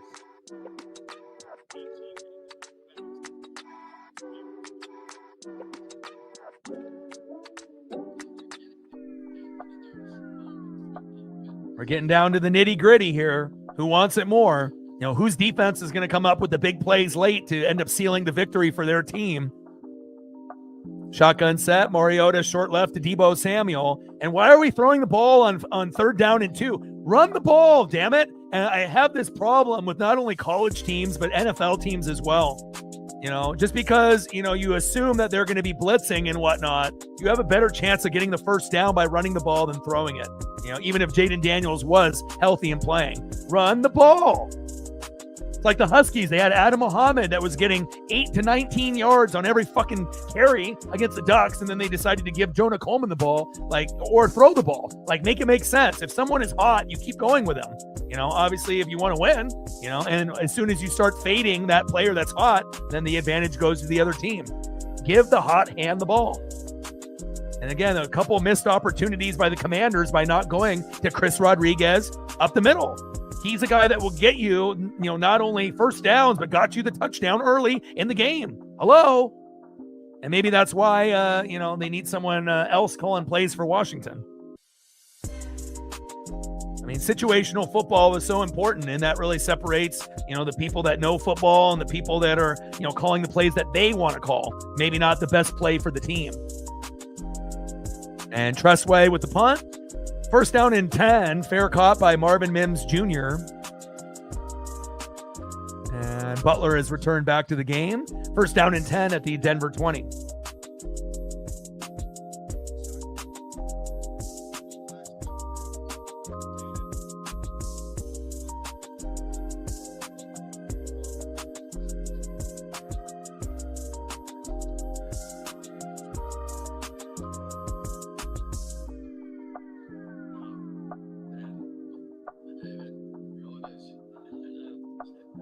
We gained a couple more subs since the last commercial break. 91 subs to 23,400. Shout out to the 5 new subs that we've acquired today. Appreciate you very, very much. And we'll be doing Patriots and Giants.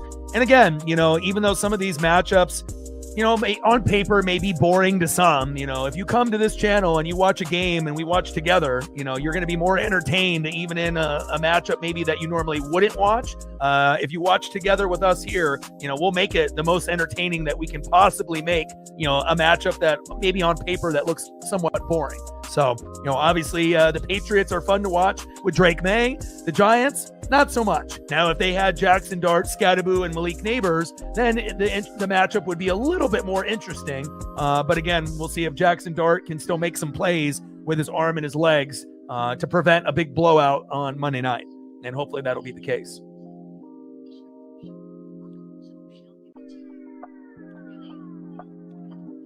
The nitty-gritty. Getting down to the nitty-gritty. You got to reflect a prediction for Super Bowl or a prediction for college football, championship game. You got any feel to who you like? Still very, very early. We're still quite a ways away. But do you have kind of a feel on who you think might have a good chance?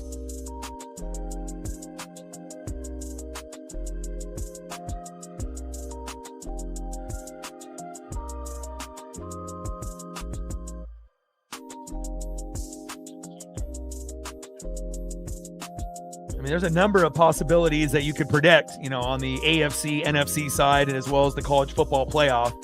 And I feel like with the college football playoff, it's a little bit harder, because we have a few teams that are dominant, but then the other top 10 teams, in the bottom 5, like number 6 through 10, do any of those teams legitimately actually have a shot? I don't know. Like some of those teams 6 through 10 are good, but are they good enough to go against 1 through 5? Probably not. There might be a team 6 through 10 that might be able to hang, but not very many, at least from what we've seen up to this point. We know the Buckeyes and the Hoosiers are by far the best, and I'm not really a believer in Texas Tech or A&M or any of those teams, and Georgia, doesn't win games by a lot. They win barely. I feel Oregon is better than Georgia at this point, but I don't know if Oregon can beat Indiana or Ohio State this year. We have a good team, but we would have to play like a flawless game against both to win. We couldn't just make mistakes and beat those teams. So we will find out, I guess. But we're definitely in the running, so I guess that makes me feel good. Nix, first down and 10, and avoids the sack lunch and throws it to Lil Jordan Humphrey. And complete. Second down and 10 at the Denver 34. And again, defenses need to be able to get to the quarterback here late, and especially key blitzes on 2nd and 3rd down could determine the outcome in this game as well. Yeah, I mean, you can have a bunch of teams, in the playoffs, but obviously there's some teams that are going to be contenders and there's going to be teams that are going to be pretenders. Just because you get to the playoff, college or the NFL doesn't mean that you have a chance to actually win it all. Some teams are going to be, you're a playoff team, but you're not a Super Bowl contender, or you're a playoff team in college, but you're definitely not making it to the Natty. You might not even win a game. And a big tackle there on RJ Harvey. And the Commanders are playing some good motivated ball here. 3rd down and 8 at the Denver 36. Yeah, and Indiana's coach is amazing. Again, better quarterback this year, better defense like the Ducks this year, top 10 in offense, defense, and special teams early in the year. I haven't seen what their rankings are as of this week, going into the Big Ten championship. But at the point when they beat Oregon, they were the only team to be top 10 in all 3 categories. And I predicted that we were going to lose that game, and we did. That's really how you beat Oregon, as if you're very balanced on offense, defense, and special teams. And Indiana might be the only team that could beat the Buckeyes this year, maybe besides Oregon and maybe one other team. 3rd down and 8, and a nice 11-yard pass to Adam Prentice, the fullback. 1st down, Broncos. And lo and behold, the fullback is the one that keeps the game alive for Denver. Who would have thought? But I watched a lot of Indiana games last year, and I even called Indiana and Ohio State last year. And Indiana hung around for a half, but their quarterback wasn't as good as this year's in Mendoza. So obviously that makes a big difference when you have a quarterback that is that much more capable of running and throwing. But also the defense is faster, the offense is better, and they're definitely more sharp this year. And, there's a reason why we only have 2 undefeated teams, and they're both from the Big Ten, Buckeyes and Hoosiers. 1st down and 10. And RJ Harvey going backwards there. No gain. Bobby Wagner and McGee with the tackle. Shotgun set. Bo Nix incomplete. 3rd down and 10 at the Denver 47.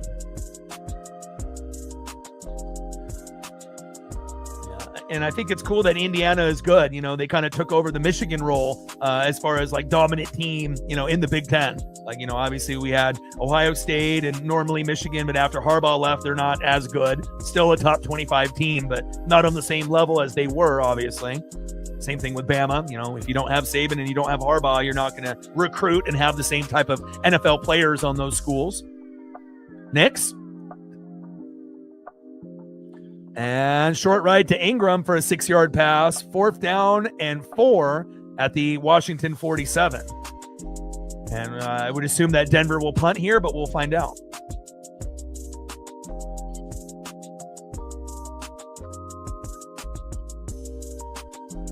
Six-time first-team All-Pro, 10-time Pro Bowl selection, Super Bowl champion with the Hawks, 14th season, first-ballot Hall of Famer Bobby Wagner. I'm a linebacker guy, so I love linebackers regardless on what team they play on. Bobby Wagner, Derek Brooks, Luke Kuechly, Brian Urlacher, there's many, many guys. Patrick Willis, shotgun set. And I assume the punt will happen here momentarily. Captain in the building, what's good?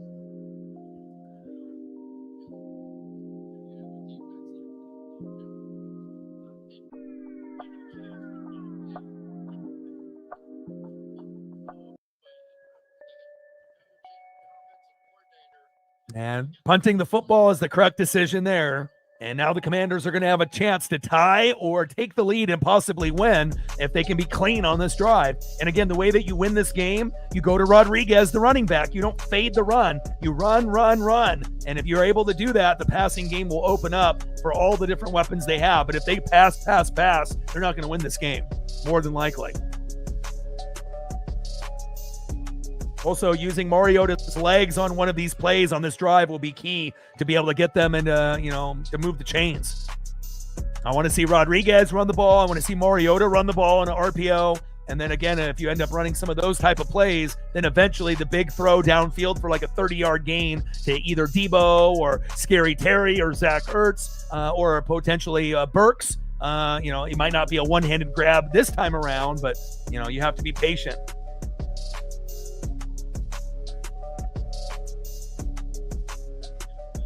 Yeah, right now, it's Patriots, Broncos, and Bills, and even though the Bills don't have a defense, they might be the only offense that would give Denver and New England troubles. As good as Josh Allen and Cook is. But again, we'll see how it all plays out. And the NFC is just a logjam. Rams, Hawks, Niners, Packers, Lions, Bears, Eagles. And then, I don't even really want to mention Buccaneers, Cowboys, or Panthers. Those are the bottom feeders at this point, based on the records. But, all three of those teams, could get hot at the right time as well. And I like the way that Dallas, Tampa, and Carolina, besides the blowout loss to the Rams last week for Tampa, we got Bucky Irving back since week 3. He's been out. So we should be able, with an easy schedule the rest of the way, start accumulating some wins. But again, if the defense doesn't show up, we're going to get bounced in the first round. So touchback, first down and 10 at the Washington 20. And now we have Washington's potentially last drive to tie it up or to win the game. Like, sub, donate, comment, share. If you haven't smashed that like button yet, please do. Help us get to 100 likes, 100 on that dono train. And 5 to 15 subs. Let's get it. Bang, bang.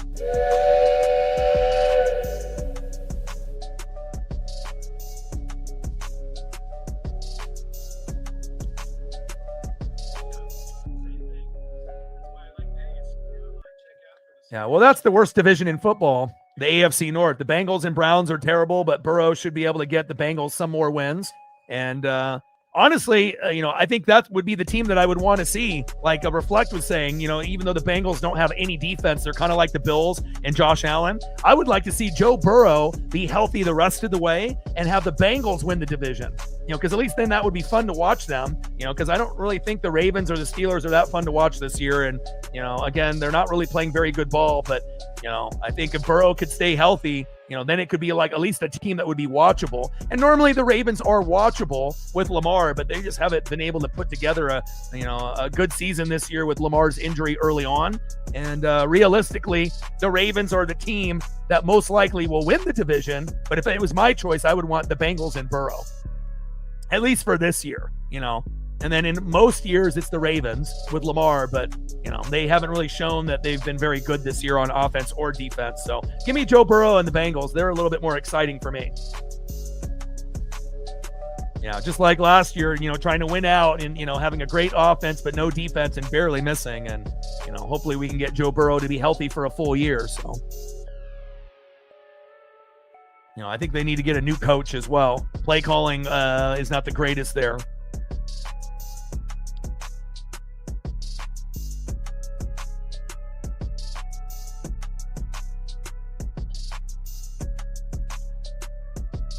And it feels like the Ravens, they have the most talent, in the AFC North. But again, they've had injuries. They've had fumbling problems with Derrick Henry early on, bad coaching, bad play calling, defense not really being very good, and then, the Steelers collapse, regardless if Aaron Rodgers is out there or not. They just don't have a very good blend of players on that squad. We know TJ Watt is good, but the offense is a mess. And then obviously the Browns are terrible, and, we'll see what happens. This will be a good one. Texans and Chiefs. One team that's going up, one team that's kind of going down. And again, Kansas City will be playing for their lives. And if Kansas City wins, it'll be by like 3 or less. But the Texans will have a shot to be able to win that game, especially with their defense playing as good as it is. Now, if the Texans were at home, they would win that game for sure. But being on the road, it will give the Chiefs a little bit of a chance with the home crowd to potentially help them will them to a victory by 1, 2, or 3, most likely. Unless the Texans play like they do at home on defense, and then it could be ugly.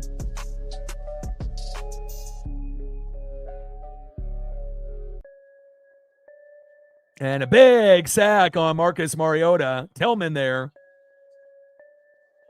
3rd down and 21 at the Washington 25. It's 12 noon. You know what time it is? Time for a sack lunch. Yum, yum, yum, yum, yum.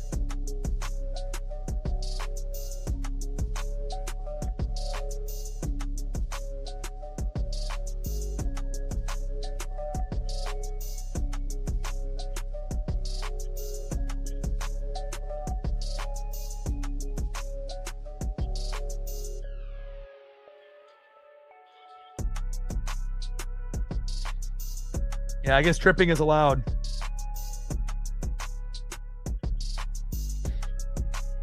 And Mariota incomplete to Ertz. And again, the play calling here late, terrible. The Commanders, if you actually called correct plays, you would be able to get field goal or a touchdown. But again, sometimes that's why teams are bad. They have the roster and they have the players to win, but again, if you have a shitty play caller late, and you start to fade the run in Rodriguez, then you lose. And it's not like this is something brand new, but the NFL is, in love with passing, and sometimes you have to have that discipline to not, fade the run.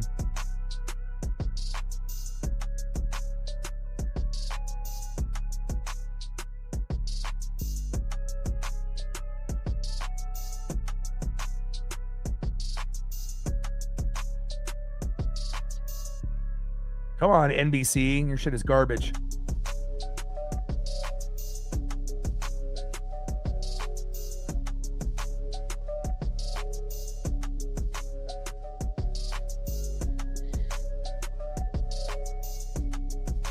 .331 left. And Trustway with the punt. And again, the Commanders, have the defense where they could end up getting a fumble or a pick, but again, they're running out of time with 3:31 left. And, the last few drives for Washington have not been good. If you would have went with Rodriguez, and then throw the ball, or even run an RPO with Mariota, you have to understand what strengths and weaknesses your team has, and again, on third down, they're starting to blitz, and, you just throwing a Hail Mary down the field thinking that someone's going to catch it. That's not going to win you the game against Denver. Yeah, Singleton. Denver's got a lot of good players on defense.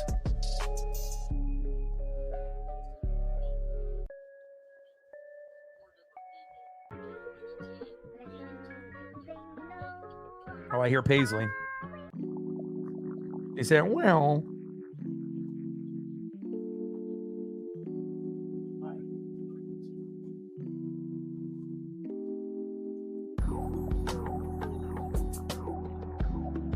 Lay down. Lay down.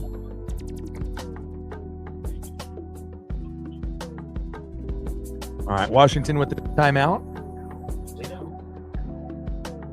Lay down. Lay down. Lay down.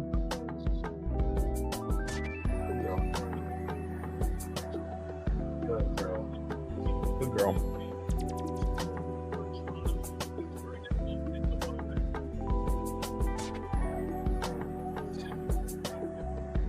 Yeah, Sean Payton has definitely been able to, turn it around. And, again, it's not like they have a whole lot of options on offense. I mean, the offense, people complain, oh, Bo Nix isn't very good. Well, hell, who the hell is he throwing to and who does he have to run? It's like J.K. Dobbins got hurt. You got R.J. Harvey, kind of a new guy, right? You got Cortland Sutton, right? Evan Ingram drops passes all the time. You got Troy Franklin from the Ducks. I mean, he probably has the least to work with out of all the elite teams, so... again, you can't expect Bo to be as good as, some of the other quarterbacks where they have better weapons to throw to and better running backs to hand the ball off to, even though I do like RJ Harvey and, I like some of the options that they have, but they're very, very thin as far as like skill position weapons, for the Denver Broncos. And they definitely have been able to, maneuver past that, Russell Wilson debacle. And, again, they're definitely going in the right direction for sure. 6-yard pass there to Jaleel McLaughlin. And again, once Denver ends up getting better weapons, on offense, then that might be the time where they, not only make the Super Bowl, but maybe they win it, But again, at this point, I'm not even sure if they can beat Buffalo or New England. Again, the defense is great, but what happens if you go against another team that's got a pretty good defense like the Patriots? So.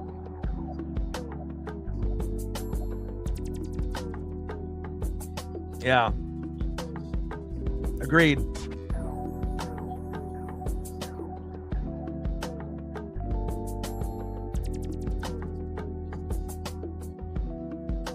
But Sean Payton is a good coach. I mean, there's no denying that.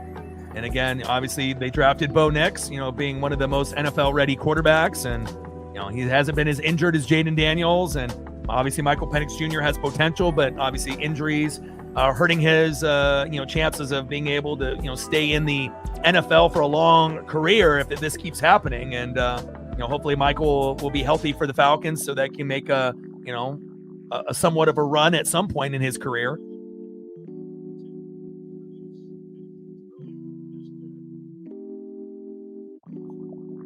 And timeout Denver.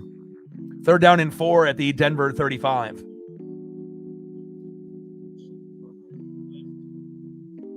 But honestly, if it ends up being Patriots and the Broncos, that could go either way. If it ends up being the Bills and the Broncos, could go either way. If it's Bills Patriots, it could go either way.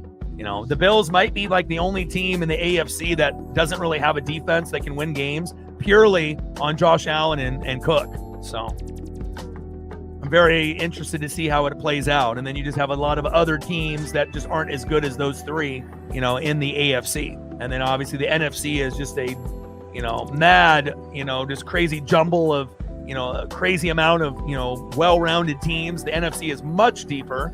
It's like you got maybe 3 Super Bowl contenders in the AFC, and the NFC's got how many? Like realistically, like 5 or 6, and then another 4 or 5 teams that are pretty good that may not be Super Bowl contenders, but, could win a playoff game. So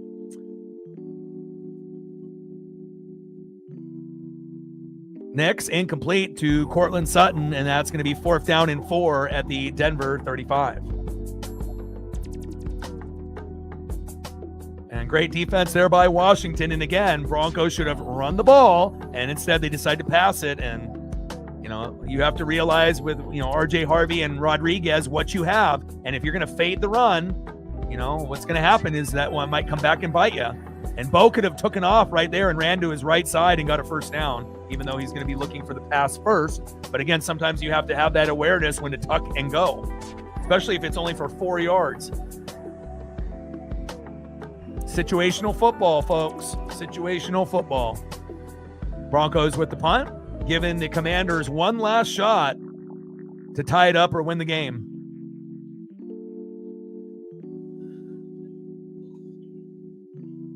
I mean, if the Commanders actually have a good slate of play calls, I could definitely see them tying it up or winning the game, but I don't know if I can rely on Washington's play calling at this point.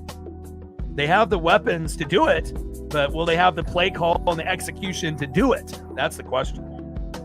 But Broncos might end up, winning this game, just barely by 3, but we still got 3 minutes to go.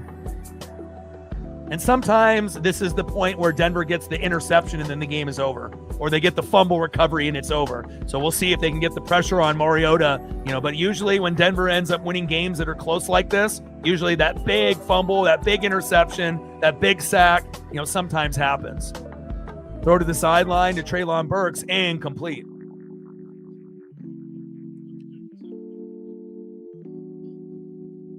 But yeah, it definitely feels like, Broncos could survive potentially.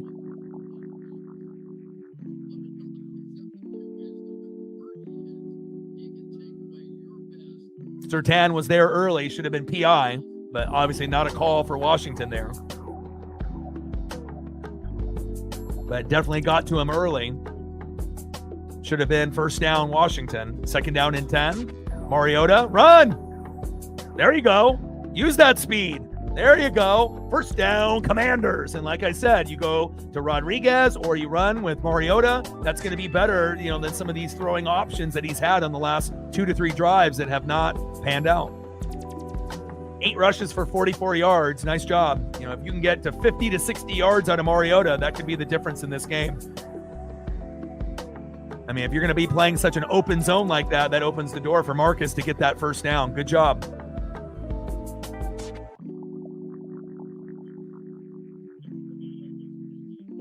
First down and 10, shotgun set. Broncos bring in pressure. Mariota, one-on-one, tipped in, complete. Moss with the coverage. And why are we going to Treylon Burks? Stop going to him.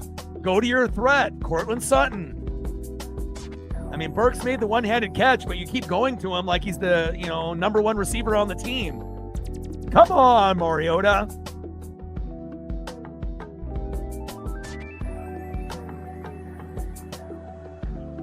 And obviously, Washington abandoning the run. Mariota going deep, 1-on-2. Safety late over the top and complete. At least that one went to Scary Terry.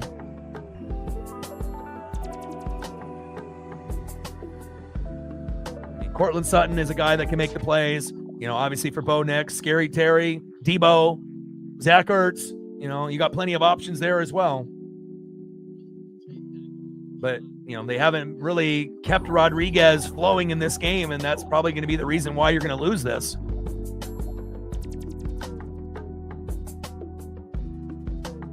Like, totally unexcusable to not go to Rodriguez almost on 3 straight drives. Are you kidding me?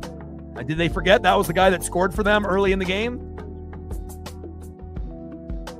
And there we go, Zach Ertz, 9-yard gain, 4th down and 1. And you can run a QB sneak with Mariota here. Or go to Rodriguez and he can get the first down.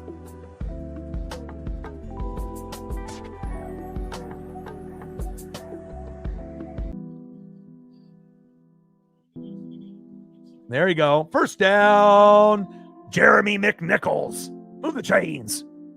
First down and 10 at the Washington 37.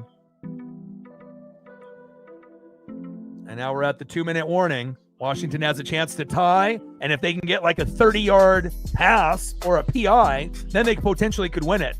But if they're not able to get that big pass completed, we might be getting 20-20 and getting an overtime.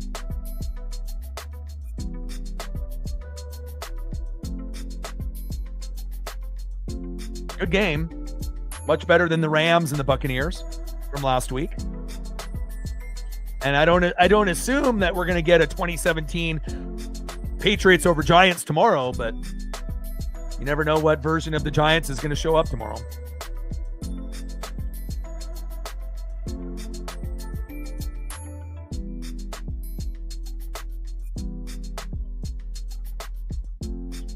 Really the only saving grace for the Giants would be if they were at home and they're on the road, so they're fucked. So, the Patriots are going to win that game. It's just by how much. But hopefully Jackson Dart will give us a little bit of magic tomorrow where it ends up not being, 30-3, which could end up happening, but hopefully not.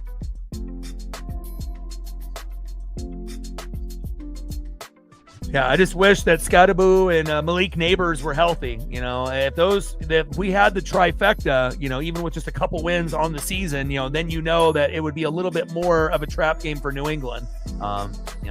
And New England is so disciplined this year.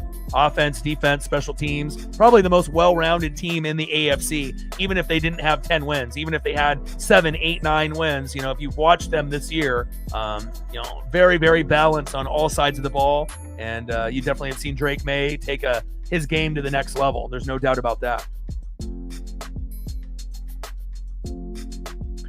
All right, we got 2 minutes to go as we wait for the commercial to come back. Denver up by 3, 20-17. Washington with one last chance with Marcus Mariota. And hopefully they won't abandon the run, and we'll see what happens. Like, sub, donate, comment, share. If you haven't smashed that like button yet, please do. Help us get to 100 likes, 100 on that dono train. And 5 to 15 subs. Let's get it, baby.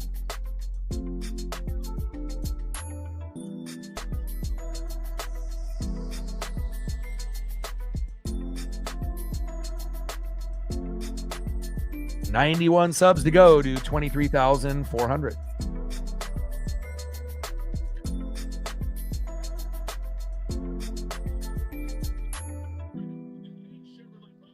But we'll do Monday night tomorrow. Again, I want to be able to do, Blazers and NBA and the NHL, but we just don't have the support to do it. So we'll probably have Tuesday and Wednesday off. We'll be back on Thursday with the Cowboys and the Lions. And then we'll see what we have on Friday, if we take that day off or not, and then get into the Big Ten Championship, Ohio State and Indiana on Saturday. And then we get back into Sunday night football and Monday night during the week. So I don't really want to have 2 or 3 days off in a week, but again, I don't want to, put in so much effort for, making it not worth it, based off the turnout. So 14-yard pass by Mariota to Zach Ertz. And we got a flag on the play. Illegal motion, possibly. And Texans and Chiefs next week, which will be fun as well. I like the Thursday night matchup, and I like the Sunday night matchup. Very evenly matched teams. Cowboys and Lions, Texans and Chiefs. Both should be very, very good. And there are some pretty good matchups in December, which is good for Thursday, Sunday, and Monday. So.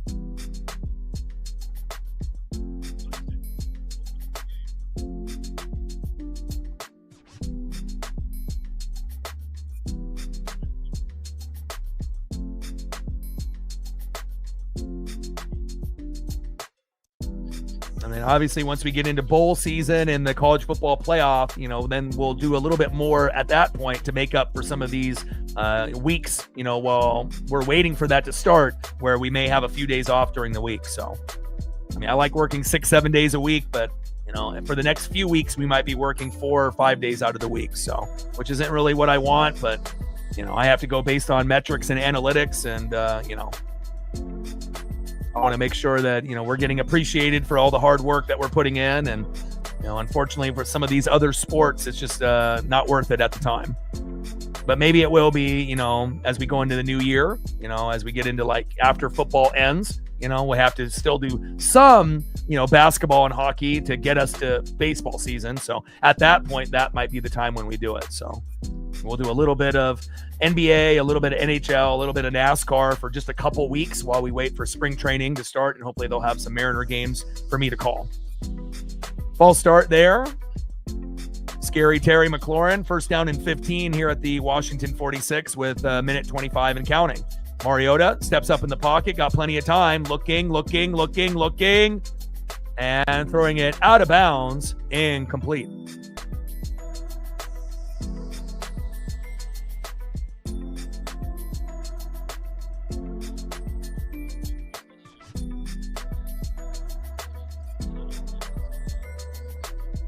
Yeah, Scary Terry needs to change his cleats.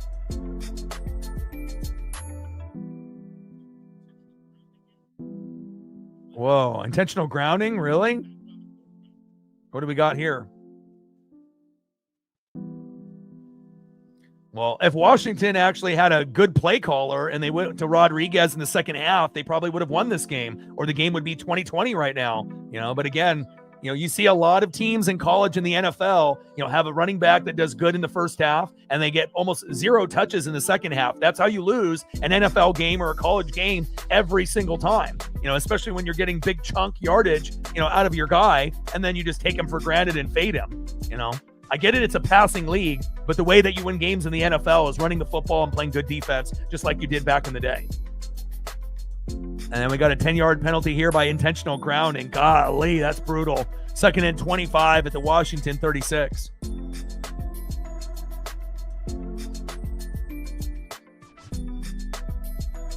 Scary Terry fell down.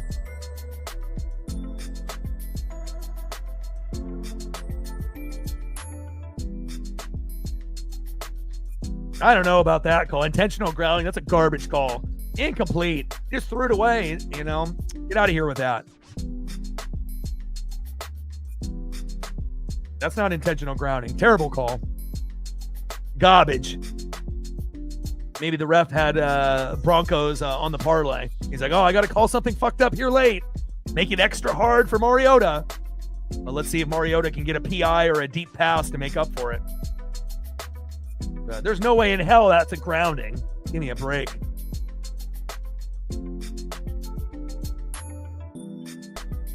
And let's see if the refs end up making up a makeup call with some sketchy PI. We'll see because at this point they're not really running the ball, so we'll see if they go deep and if we get a makeup call at some point here in the last minute 25, and then all of a sudden Washington gets into field goal range. They kick the field goal, then we go to OT, and then you assume the Broncos would win then. But we'll see what these refs decide to do. Shotgun set on second down and 25. Mariota, Scary Terry. Incomplete. Almost picked off. And Riley Moss with the coverage. Nice job, White Boy Rick. Just like, the exciting whites that we see, in the NFL. Obviously with Betcher and company, Caucasian Collision Unit, the CCU. They got shirts made. And you're definitely starting to see more and more Caucasian secondary ballers, make their way not only in college, but also in the NFL. 3rd down and 25. Mariota running out of time here, steps up in the pocket, avoids a sack lunch, finds a man that's open, and close to the 1st down marker. 19-yard pass, Scary Terry with the catch. 4th down and 6 at the Denver 45.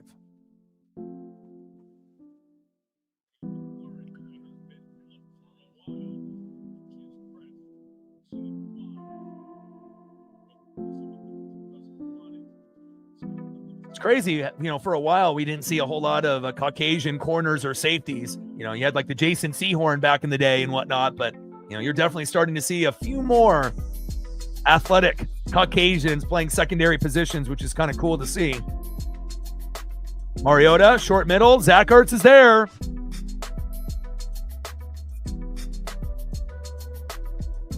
First down, Commanders. They're like, we got to make up for that bad call. Like, we need to tie this game up with a field goal. Mariota, short right. Deebo Samuel. Pull the chains. Here we go. And now the Commanders are going to have a chance to kick the field goal or potentially win the game. Another flag. Jesus Christ. What's this flag about? Finally getting a little bit of rhythm with his players.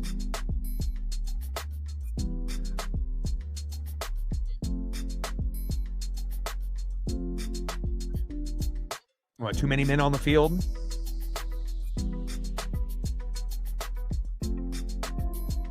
Too many men on the field. Uh-oh. Penalties decline.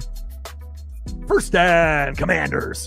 2017, and good for the Commanders with a backup quarterback, with a 3-8 record, and obviously, this is a trap game for Denver, but anytime you end up having a good team with a good record on the road and a team that's got a shitty record at home, sometimes, the fans will play a part late in the matchup, and Mariota, really only had one bad play today, that interception early on in double coverage by Dre Greenlaw, which it looked like he was kind of trying to throw it out of bounds, but got hit, and then it ended up landing in Greenlaw's hands right on the sideline. But other than that, that's really the only bad play Mariota has had, and really the only complaint that I have from Washington, is they're not running the ball with Rodriguez, and again, when you end up being in a passing league, sometimes that's the thing that, causes you to lose, fading the run when you should be running the ball. Now, if Rodriguez didn't get in the end zone earlier and he's only getting a yard or 2 yards per gain, fine, fade the run, but not when a guy is getting, big chunk plays and even got you a touchdown early on and you say, fuck it, I'm not going to go to him anymore. Screen pass to Deebo. I worry about throws to Deebo because he has a tendency of fumbling. And timeout is called.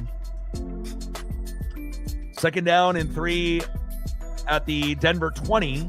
Obviously already in field goal range here for Washington.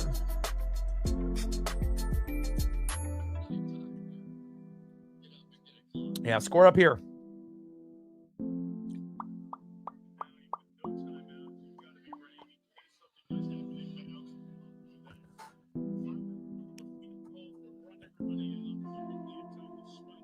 So, I mean, it's almost, not for sure. We have seen blocked field goals end games with the Eagles and the Rams and a few other teams.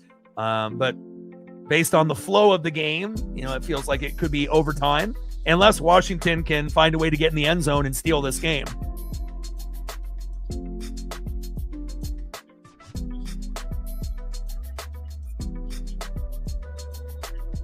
Well, even if you have zero knowledge about the NFL, if one team has more points than the other, then that team is winning. And that's pretty much across the board in any sport.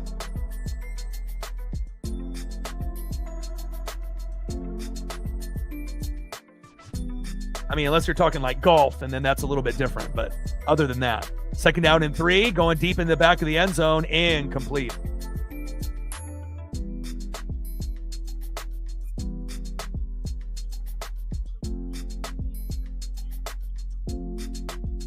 Jaden Daniels out of the booth. Down on the field. 3rd down and 3 at the Denver 20. And again, I think it's a good thing for people, that bet or that are watching games, just because a team that's got a shitty record, doesn't mean that they're going to lose, especially if they're at home. It's going to be a trap game for that really good team on the road. And, sometimes that ends up being the difference, just the home crowd. Mariota, there we go, baby, go, and get out of bounds. Oh, first down, Commanders. Patrick Surtain with the tackle. First down and 10 at the Denver 14. And again, I mean, if you have good play calling, here, Washington could win it with a touchdown, but we will see. Yeah, thankfully. I don't want to get physically ill, have it go 18 innings. And I was already in the chair for 2 hours prior to the game starting, making 3 thumbnails. That's what really killed it for me. If I didn't do the thumbnails prior, I would have been probably just fine. I mean, it still was long and I was kind of getting sick, but there's like a certain amount of sitting in a chair as a streamer. It's like once you get past that 3-hour mark, it starts to wear on you, and then, once you go 4 or 5 hours, then you're really getting, you're really feeling it at that point for sure.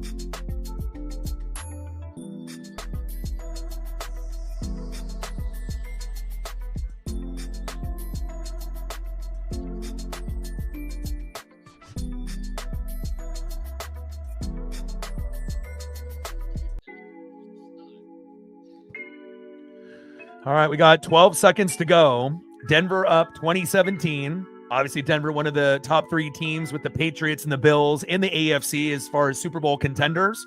Washington, a team that's had bad luck and injuries, but again, they're going to have a chance to not only tie, but possibly win if they get lucky here. And they're going to be throwing it the rest of the way, obviously, with this limited clock. And back to the end zone, incomplete. That's kind of a wasted play there. And now you got 7 seconds left where you might have only enough time for one more play throwing. Yeah, and you can't take a sack. You take a sack, game over, right? So you got one more play that you can run, and then, try to find a player in the end zone. And again, you just got to hope that there's 1 second left, so that way that, if it is incomplete, that you can have your kicker come out to tie the game.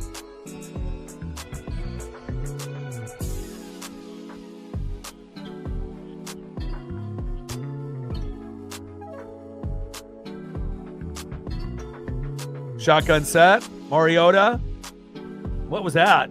Just throwing it out of bounds. And now they got 4 seconds left. No even attempt at going for the tutty, fearing that they would have no time left and they would lose 2017. And here is the 49er former kicker, Jake Moody, who obviously wasn't very good, went to Michigan, and then went to the Niners, and had a little bit of a run where he was a decent kicker and then got cut after missing quite a few kicks. Let's see if Jake Moody can improve the mood of the Washington fans here late. And if you're Denver, you're hoping for a blocked kick to win the game. Kick is up and good. We're going to OT, baby. Right down the middle. Good game. Teams that have shitty records at home sometimes can find ways to compete, and they definitely have done that today. End of regulation 2020, Broncos and Commanders.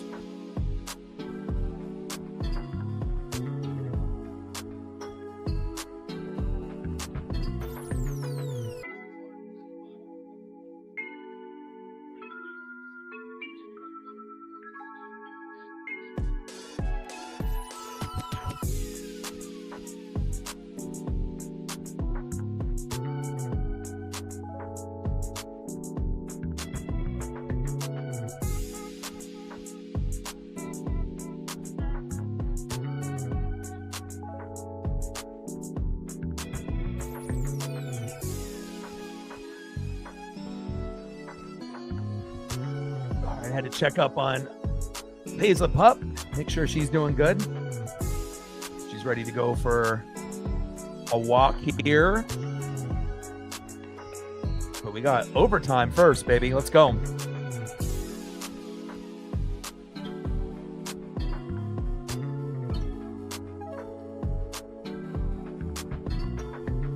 1 10-minute period, each team will have the opportunity to possess the ball unless team kicking off starts overtime scores.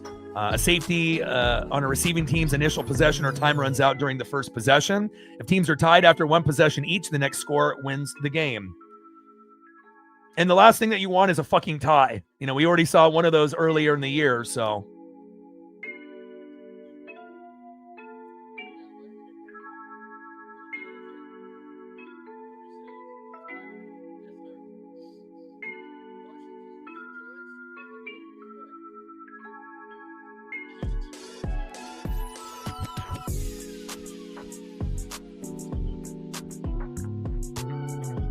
Ten minutes in overtime. And I feel like we're kind of due, you know, for some good games, you know, even though on paper this, you know, could have been a game where people thought it would be 20-0 Broncos and it just would be a blowout or 20-3 or something like that. So, you know, good for Washington to step up and play good at home. And obviously, if you're a Bronco fan right now, you're a little nervous. You know, you don't want to lose this game, you know, especially with, you know, what Buffalo and, you know, what New England have been doing lately, as well as all those other teams that are jockeying for position in the AFC. And if you're Washington, you know, you're just trying to play for pride. You know, Jaden Daniels has been out for a majority of the year. You know, you were the surprise team in 2024, you know, in the Washington Commanders, you know, not only beating the Lions, but getting to the NFC Championship game, eventually losing to the Eagles. But, you know, Dan Quinn and Jaden Daniels had an amazing first year. This year, things have not gone to plan, just like in fantasy football. When one guy does great one year, usually the next year he doesn't do as well. And that stays true pretty often. And, you know, it's definitely hard to be able to have back-to-back great seasons. I mean, even look at Philadelphia. Super Bowl team last year, Saquon, best running back in the league. This year, not the same team, not the same player, injuries on the O-line. And, you know, even though Philly is good this year, you know, they have been struggling as of late. And if they keep playing like they have as of late, they may not even make the NFC Championship game, considering all the other talent that you have with the Rams, the Seahawks, the Niners, you know, obviously with, you know, other teams that are lower than them, like the, you know, Panthers, the Buccaneers, and the Cowboys. No one expects anything from those three teams, but you never know. Things could get hot and get different, you know, as we get, you know, further along into the season. And then you still obviously have the Bears and the Packers and the Lions. So again, the NFC is a fucking logjam. And again, you know, even though the Panthers, Buccaneers, and Cowboys might be the, you know, the best, worst teams with records, you know, at like kind of like a 500 record, you know, that, you know, maybe a lot of people are taking for granted. But the way that the Panthers, Bucks, and the Cowboys have been playing lately, you know, they could end up beating a team that has a better record than them, you know, if they keep things going. So it definitely is going to make for a very interesting, you know, finish in the NFC with, you know, 7, 8, 9, 10 teams that are going to be in the running. And then obviously you have the top three with the, you know, Bills and the Patriots and the Broncos, but then you have a few other teams below them that will jockey for position, like the Jags, the Colts, the Texans, and a few others. NC with a tenner, appreciate you. Stacks, Rax with a little Cactus Jack, bang bang, appreciate you. Another $10 holla on the Dono train. Overtime start now. Broncos with the return.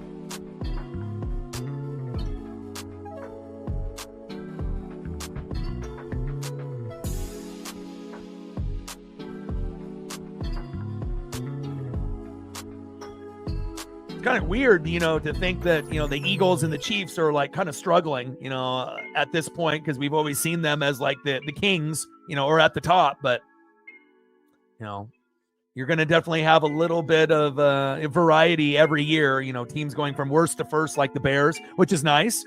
And, you know, and I'm kind of happy that, you know, Carolina is starting to work their way up the NFC South as well. Play action, little bootleg. Little underneath route to RJ Harvey. Looked like he was going to run to a bootleg, but decided to plant his feet and throw it. Nice throw there. And McGee with the tackle. Nice 12-yard catch. First down and 10 at the Denver 36. Move the chains. And I like RJ Harvey. You know, I like him more than J.K. Dobbins, but definitely not having two backs that they can rotate with has definitely hurt Denver's chances. You know, potentially on maybe making a deeper run if they had both.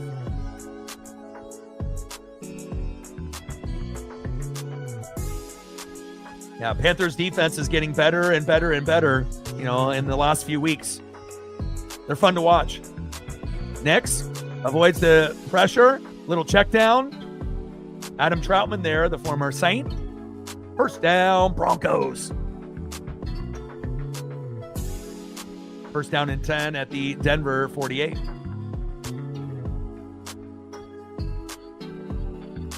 I don't think Broncos being one is that wild. You're a Chief fan, so you've always been at the top. But if you've seen who they added on defense with Dre Greenlaw and Talanoa Hufanga, and they already had a top 5D, I'm not surprised with Denver, winning the division and being a top team. But for the Bears, no one saw that coming. Not year one with Ben Johnson.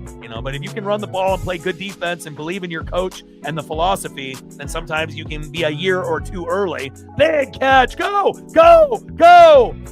Big first down, Evan Ingram. And normally he can't catch the ball when his life depends on it, but I guess today he can. First down, Broncos. And that might have just won them the game right there. Yeah. Sometimes you got to have the right coach, the right philosophy, the right supporting cast. Adding Ted McMillan and obviously Rico Dowdle was huge. And, obviously Bryce is starting to develop, even though he's a shorter quarterback. And, good for him. I look forward to the battles between the Panthers and the Buccaneers. We play twice here late in the season, which could determine who wins the NFC South. Little check down. Cortland Sutton there, 6-yard pass. And again, the Saints, won it, for 4 years in a row. The Bucs have won it 4 years in a row, and we're trying to win it for the 5th year. And it's been a long time since the Panthers have won the division, but they're definitely in the running, and they could win it. They've been playing some really good ball as of late. Second down and 4 at the Washington 5.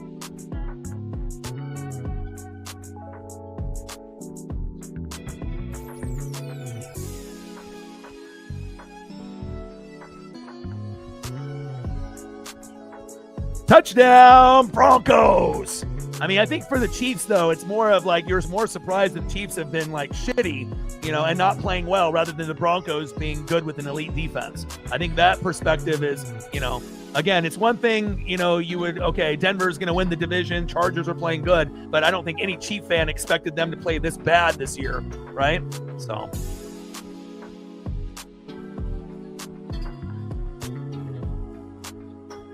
And if you have a good running back, guess what? You use him to run the football. Extra point is up by Will Lutz, the former Saint, and it is good. 27-20 Denver. And I would assume Denver is going to win this game now. I don't know if the Commanders are going to be able to march down and get a touchdown. The chance of that happening is not very likely, probably 10%. So.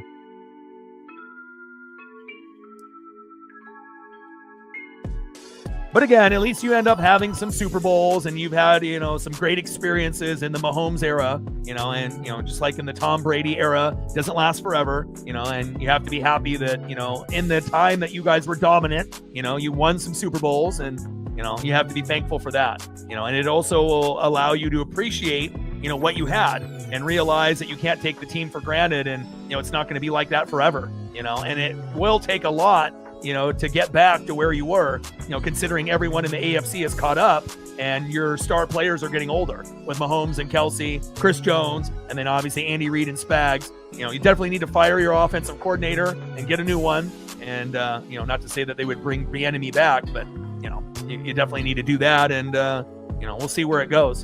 And maybe you guys will be a playoff team next year. So, but you guys are definitely hanging on by a thread. And that Texan game next Sunday will be very, very key. Because for the teams that are, around 500, the Cowboys, the Buccaneers, and the Panthers are kind of trending up. And then the Chiefs are kind of trending down. But if you can get a couple clutch wins here late, and then, maybe get a few, clutch losses, for, maybe the Chargers, there's a chance, that you could end up being the second team over the Chargers, but that will take a big what if.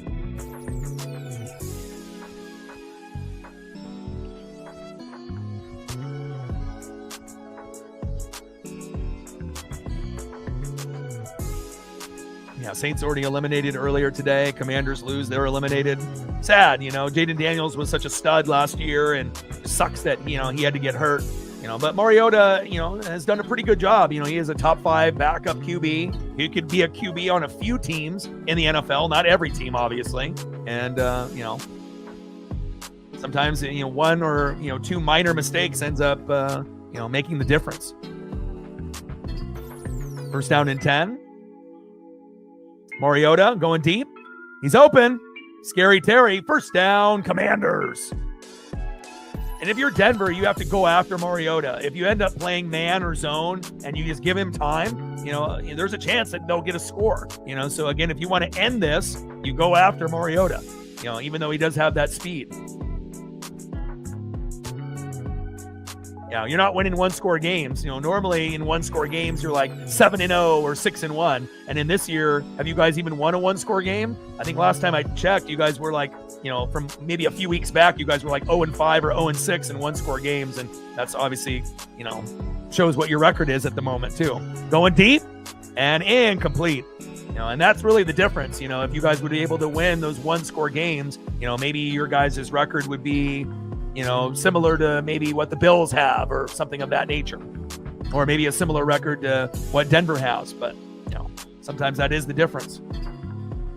And a lot of games are decided by 3 to 7 points in the NFL. Everyone knows that. Second down and 10 at the Denver 45. Shotgun set for Marcus Mariota. They bring 4. Mariota decides to run. They bring a spy on him, and a good tackle there, only a 4-yard run, and they had 2 QB spies, Singleton there, as well as McMillan. Great job there by the Denver D. And it just when Mariota thinks he's going to be able to get 10 to 15 yards, then you see how fast some of those Denver players are, and a 10 to 15-yard gain turned into only 4. Even though Mariota does have some good speed, but guess what? Denver's got some really good speed as well. Third down and 6 at the Denver 41.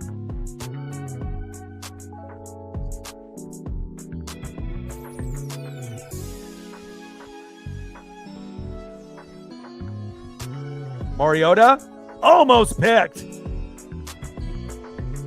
So close. Good jump on that route. Barron. Fourth down and 6. All right, last chance here for the Commanders. In OT, down by 7. Yeah, Ertz is a reliable tight end, even though he's old.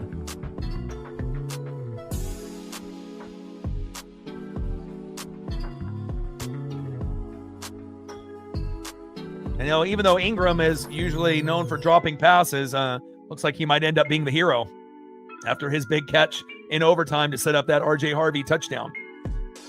Mariota, pressure coming, and the game is floater, tipped, intercepted, game over. And that's what that's what Denver does, right? You bring pressure, and that turns into the end of the game, but there's a flag on the play. Uh-oh. Is that PI on Denver? Is this a makeup call from the bullshit one earlier in the fourth quarter? Uh-oh. Makeup call. It's not over yet. Not over yet. I think we're going to get a makeup call here. I think we might get some kind of PI or some kind of hold here. Not over yet. Let's see who the penalty is on. Pass interference. Defense. Interesting. Automatic. First down. Let's take a look in the replay if it really was truly PI. I assume it was, but let's look. Oh, yeah, clearly PI. Talanoa Hufanga ran into him and then tipped the ball up. But, yeah, clearly PI. No ifs, ands, or buts about that. That is PI.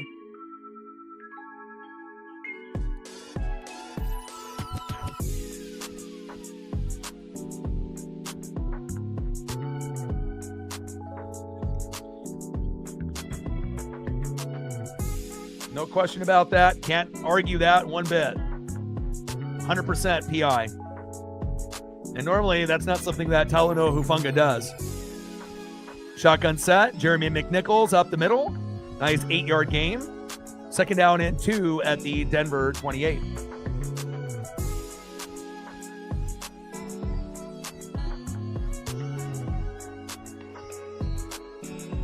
I mean, if you're talking about a call that's kind of bullshit, maybe the Mariota intentional grounding in the fourth quarter. That shouldn't have been called, but that definitely clearly was PI on Hufanga.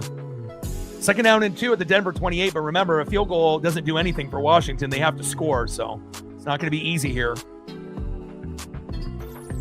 Good defense there on 2nd down and 2 by Tillman and company. Loss of 2 by Jeremy McNichols. And why the hell is Chris Rodriguez not getting the ball, dummies? 3rd down and 4 at the Denver 30. Well, you're clearly not watching the game. I remember when I had eyes and I used them. 3rd down and 4 at the Denver 30. I mean, I get it. You want to win your parlay or, you're a Bronco fan, but a penalty is a penalty, my guy. No time for silliness. 3rd down and 4. Shotgun set. Mariota. Clean pocket. Throwing deep. He's got a man. Touchdown. Touchdown. Oh, my. Wow. Scary Terry. Ooh-wee. And there's a flag on the play. Holding. Oh, my God. The touchdown is revoked. Offensive holding. Josh Connerly Jr., you are not getting any steak and lobster from your teammates tonight. What are you doing? What a throw by Mariota. What a catch by Scary Terry. And now, realistically, the game will be over. But wow. I mean, they got one more chance. Brutal. I mean, they actually throw a touchdown pass with your backup quarterback in OT. Brutal. Well, Josh Connerly Jr. just got cut from the team while the game is still playing. He's gone. Goodbye. Unbelievable. Brutal penalty there. Jesus. Still got a chance, though. 3rd down and 14.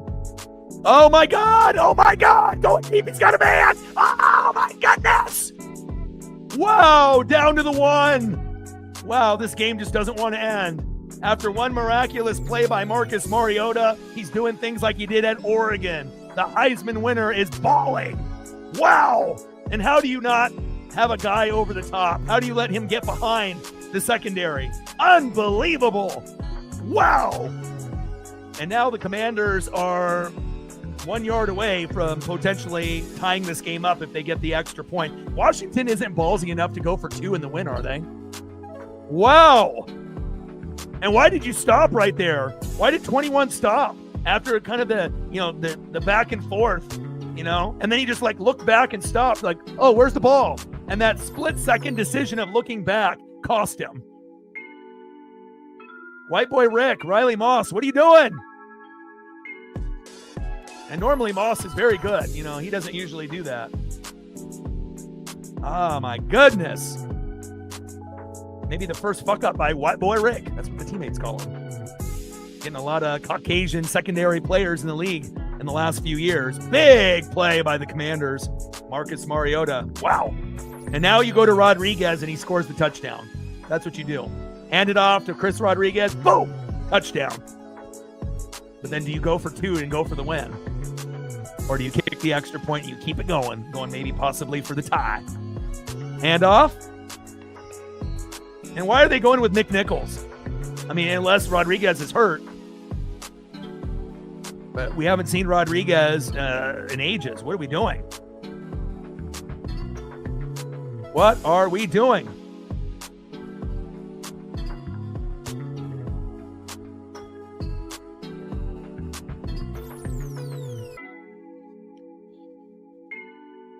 I mean, if you're, potentially going to be out, of the running, and you have a 3-8 record, what the hell? Why not go for 2 if you score?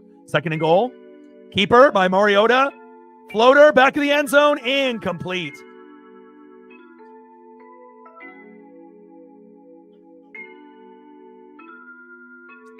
And you're at 3rd and goal at the Denver 3. And again, Rodriguez. Why aren't they running him? Why aren't they using him? And then obviously an RPO with Marcus Mariota would be a good option. But now, you're down to your last 2 plays.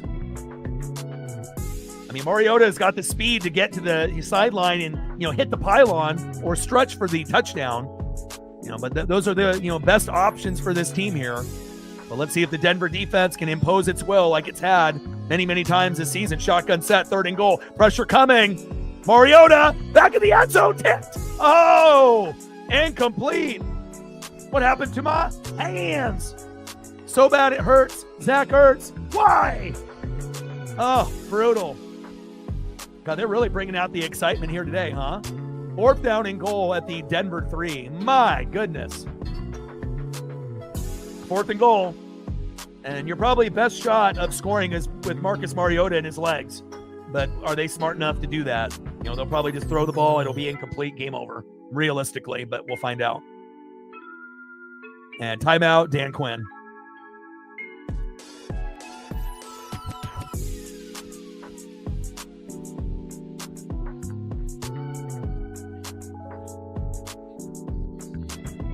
What a game. Shout out to my boy Brooks Beats with the best beats on YouTube. Oh, man. Luckily, the Broncos ended up getting the touchdown and they're not up 23-20. Because you imagine if you were up only 3, Washington more than likely would win, you would assume. But Denver is giving it their all here with the defense. Defense wins games, defense wins championships. And there's just not a whole lot of room, for Debo or Burks or, Scary Terry.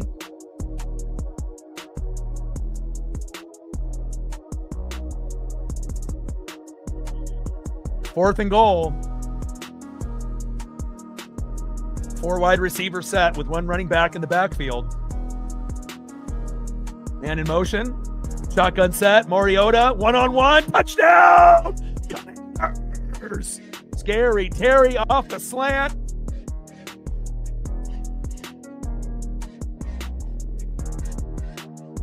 Wow. And let's see if they go for 2. You got really nothing to lose at this point, right? Wow. And, it definitely shows you the Commanders have players. It's just that they've had injuries. They are the worst team in the NFL. With a 3-8 record. Look at the talent that they have on offense and defense. And now they're going for 2. Oh, my goodness.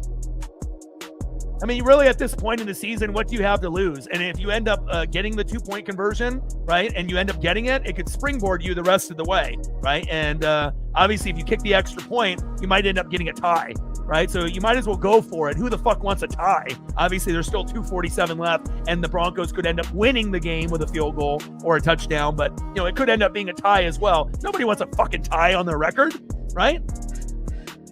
Packers and Cowboys aren't happy about that. This would be a devastating loss for Denver if they end up converting this 2-point conversion. But they still got a great record. They're 9-2. They would drop to 9-3. It wouldn't really mentally or physically affect them long term. But it definitely would give other AFC teams hope. The Patriots, the Bills, and a few others that hey, maybe we could beat this team. All right, here we go. Overtime. 2-point conversion incoming. Trips left. 1 running back in the backfield. Shotgun set. Denver bring in blitz. Mariota, bat it down. Game over. Broncos win. Broncos win. Broncos win. Woo!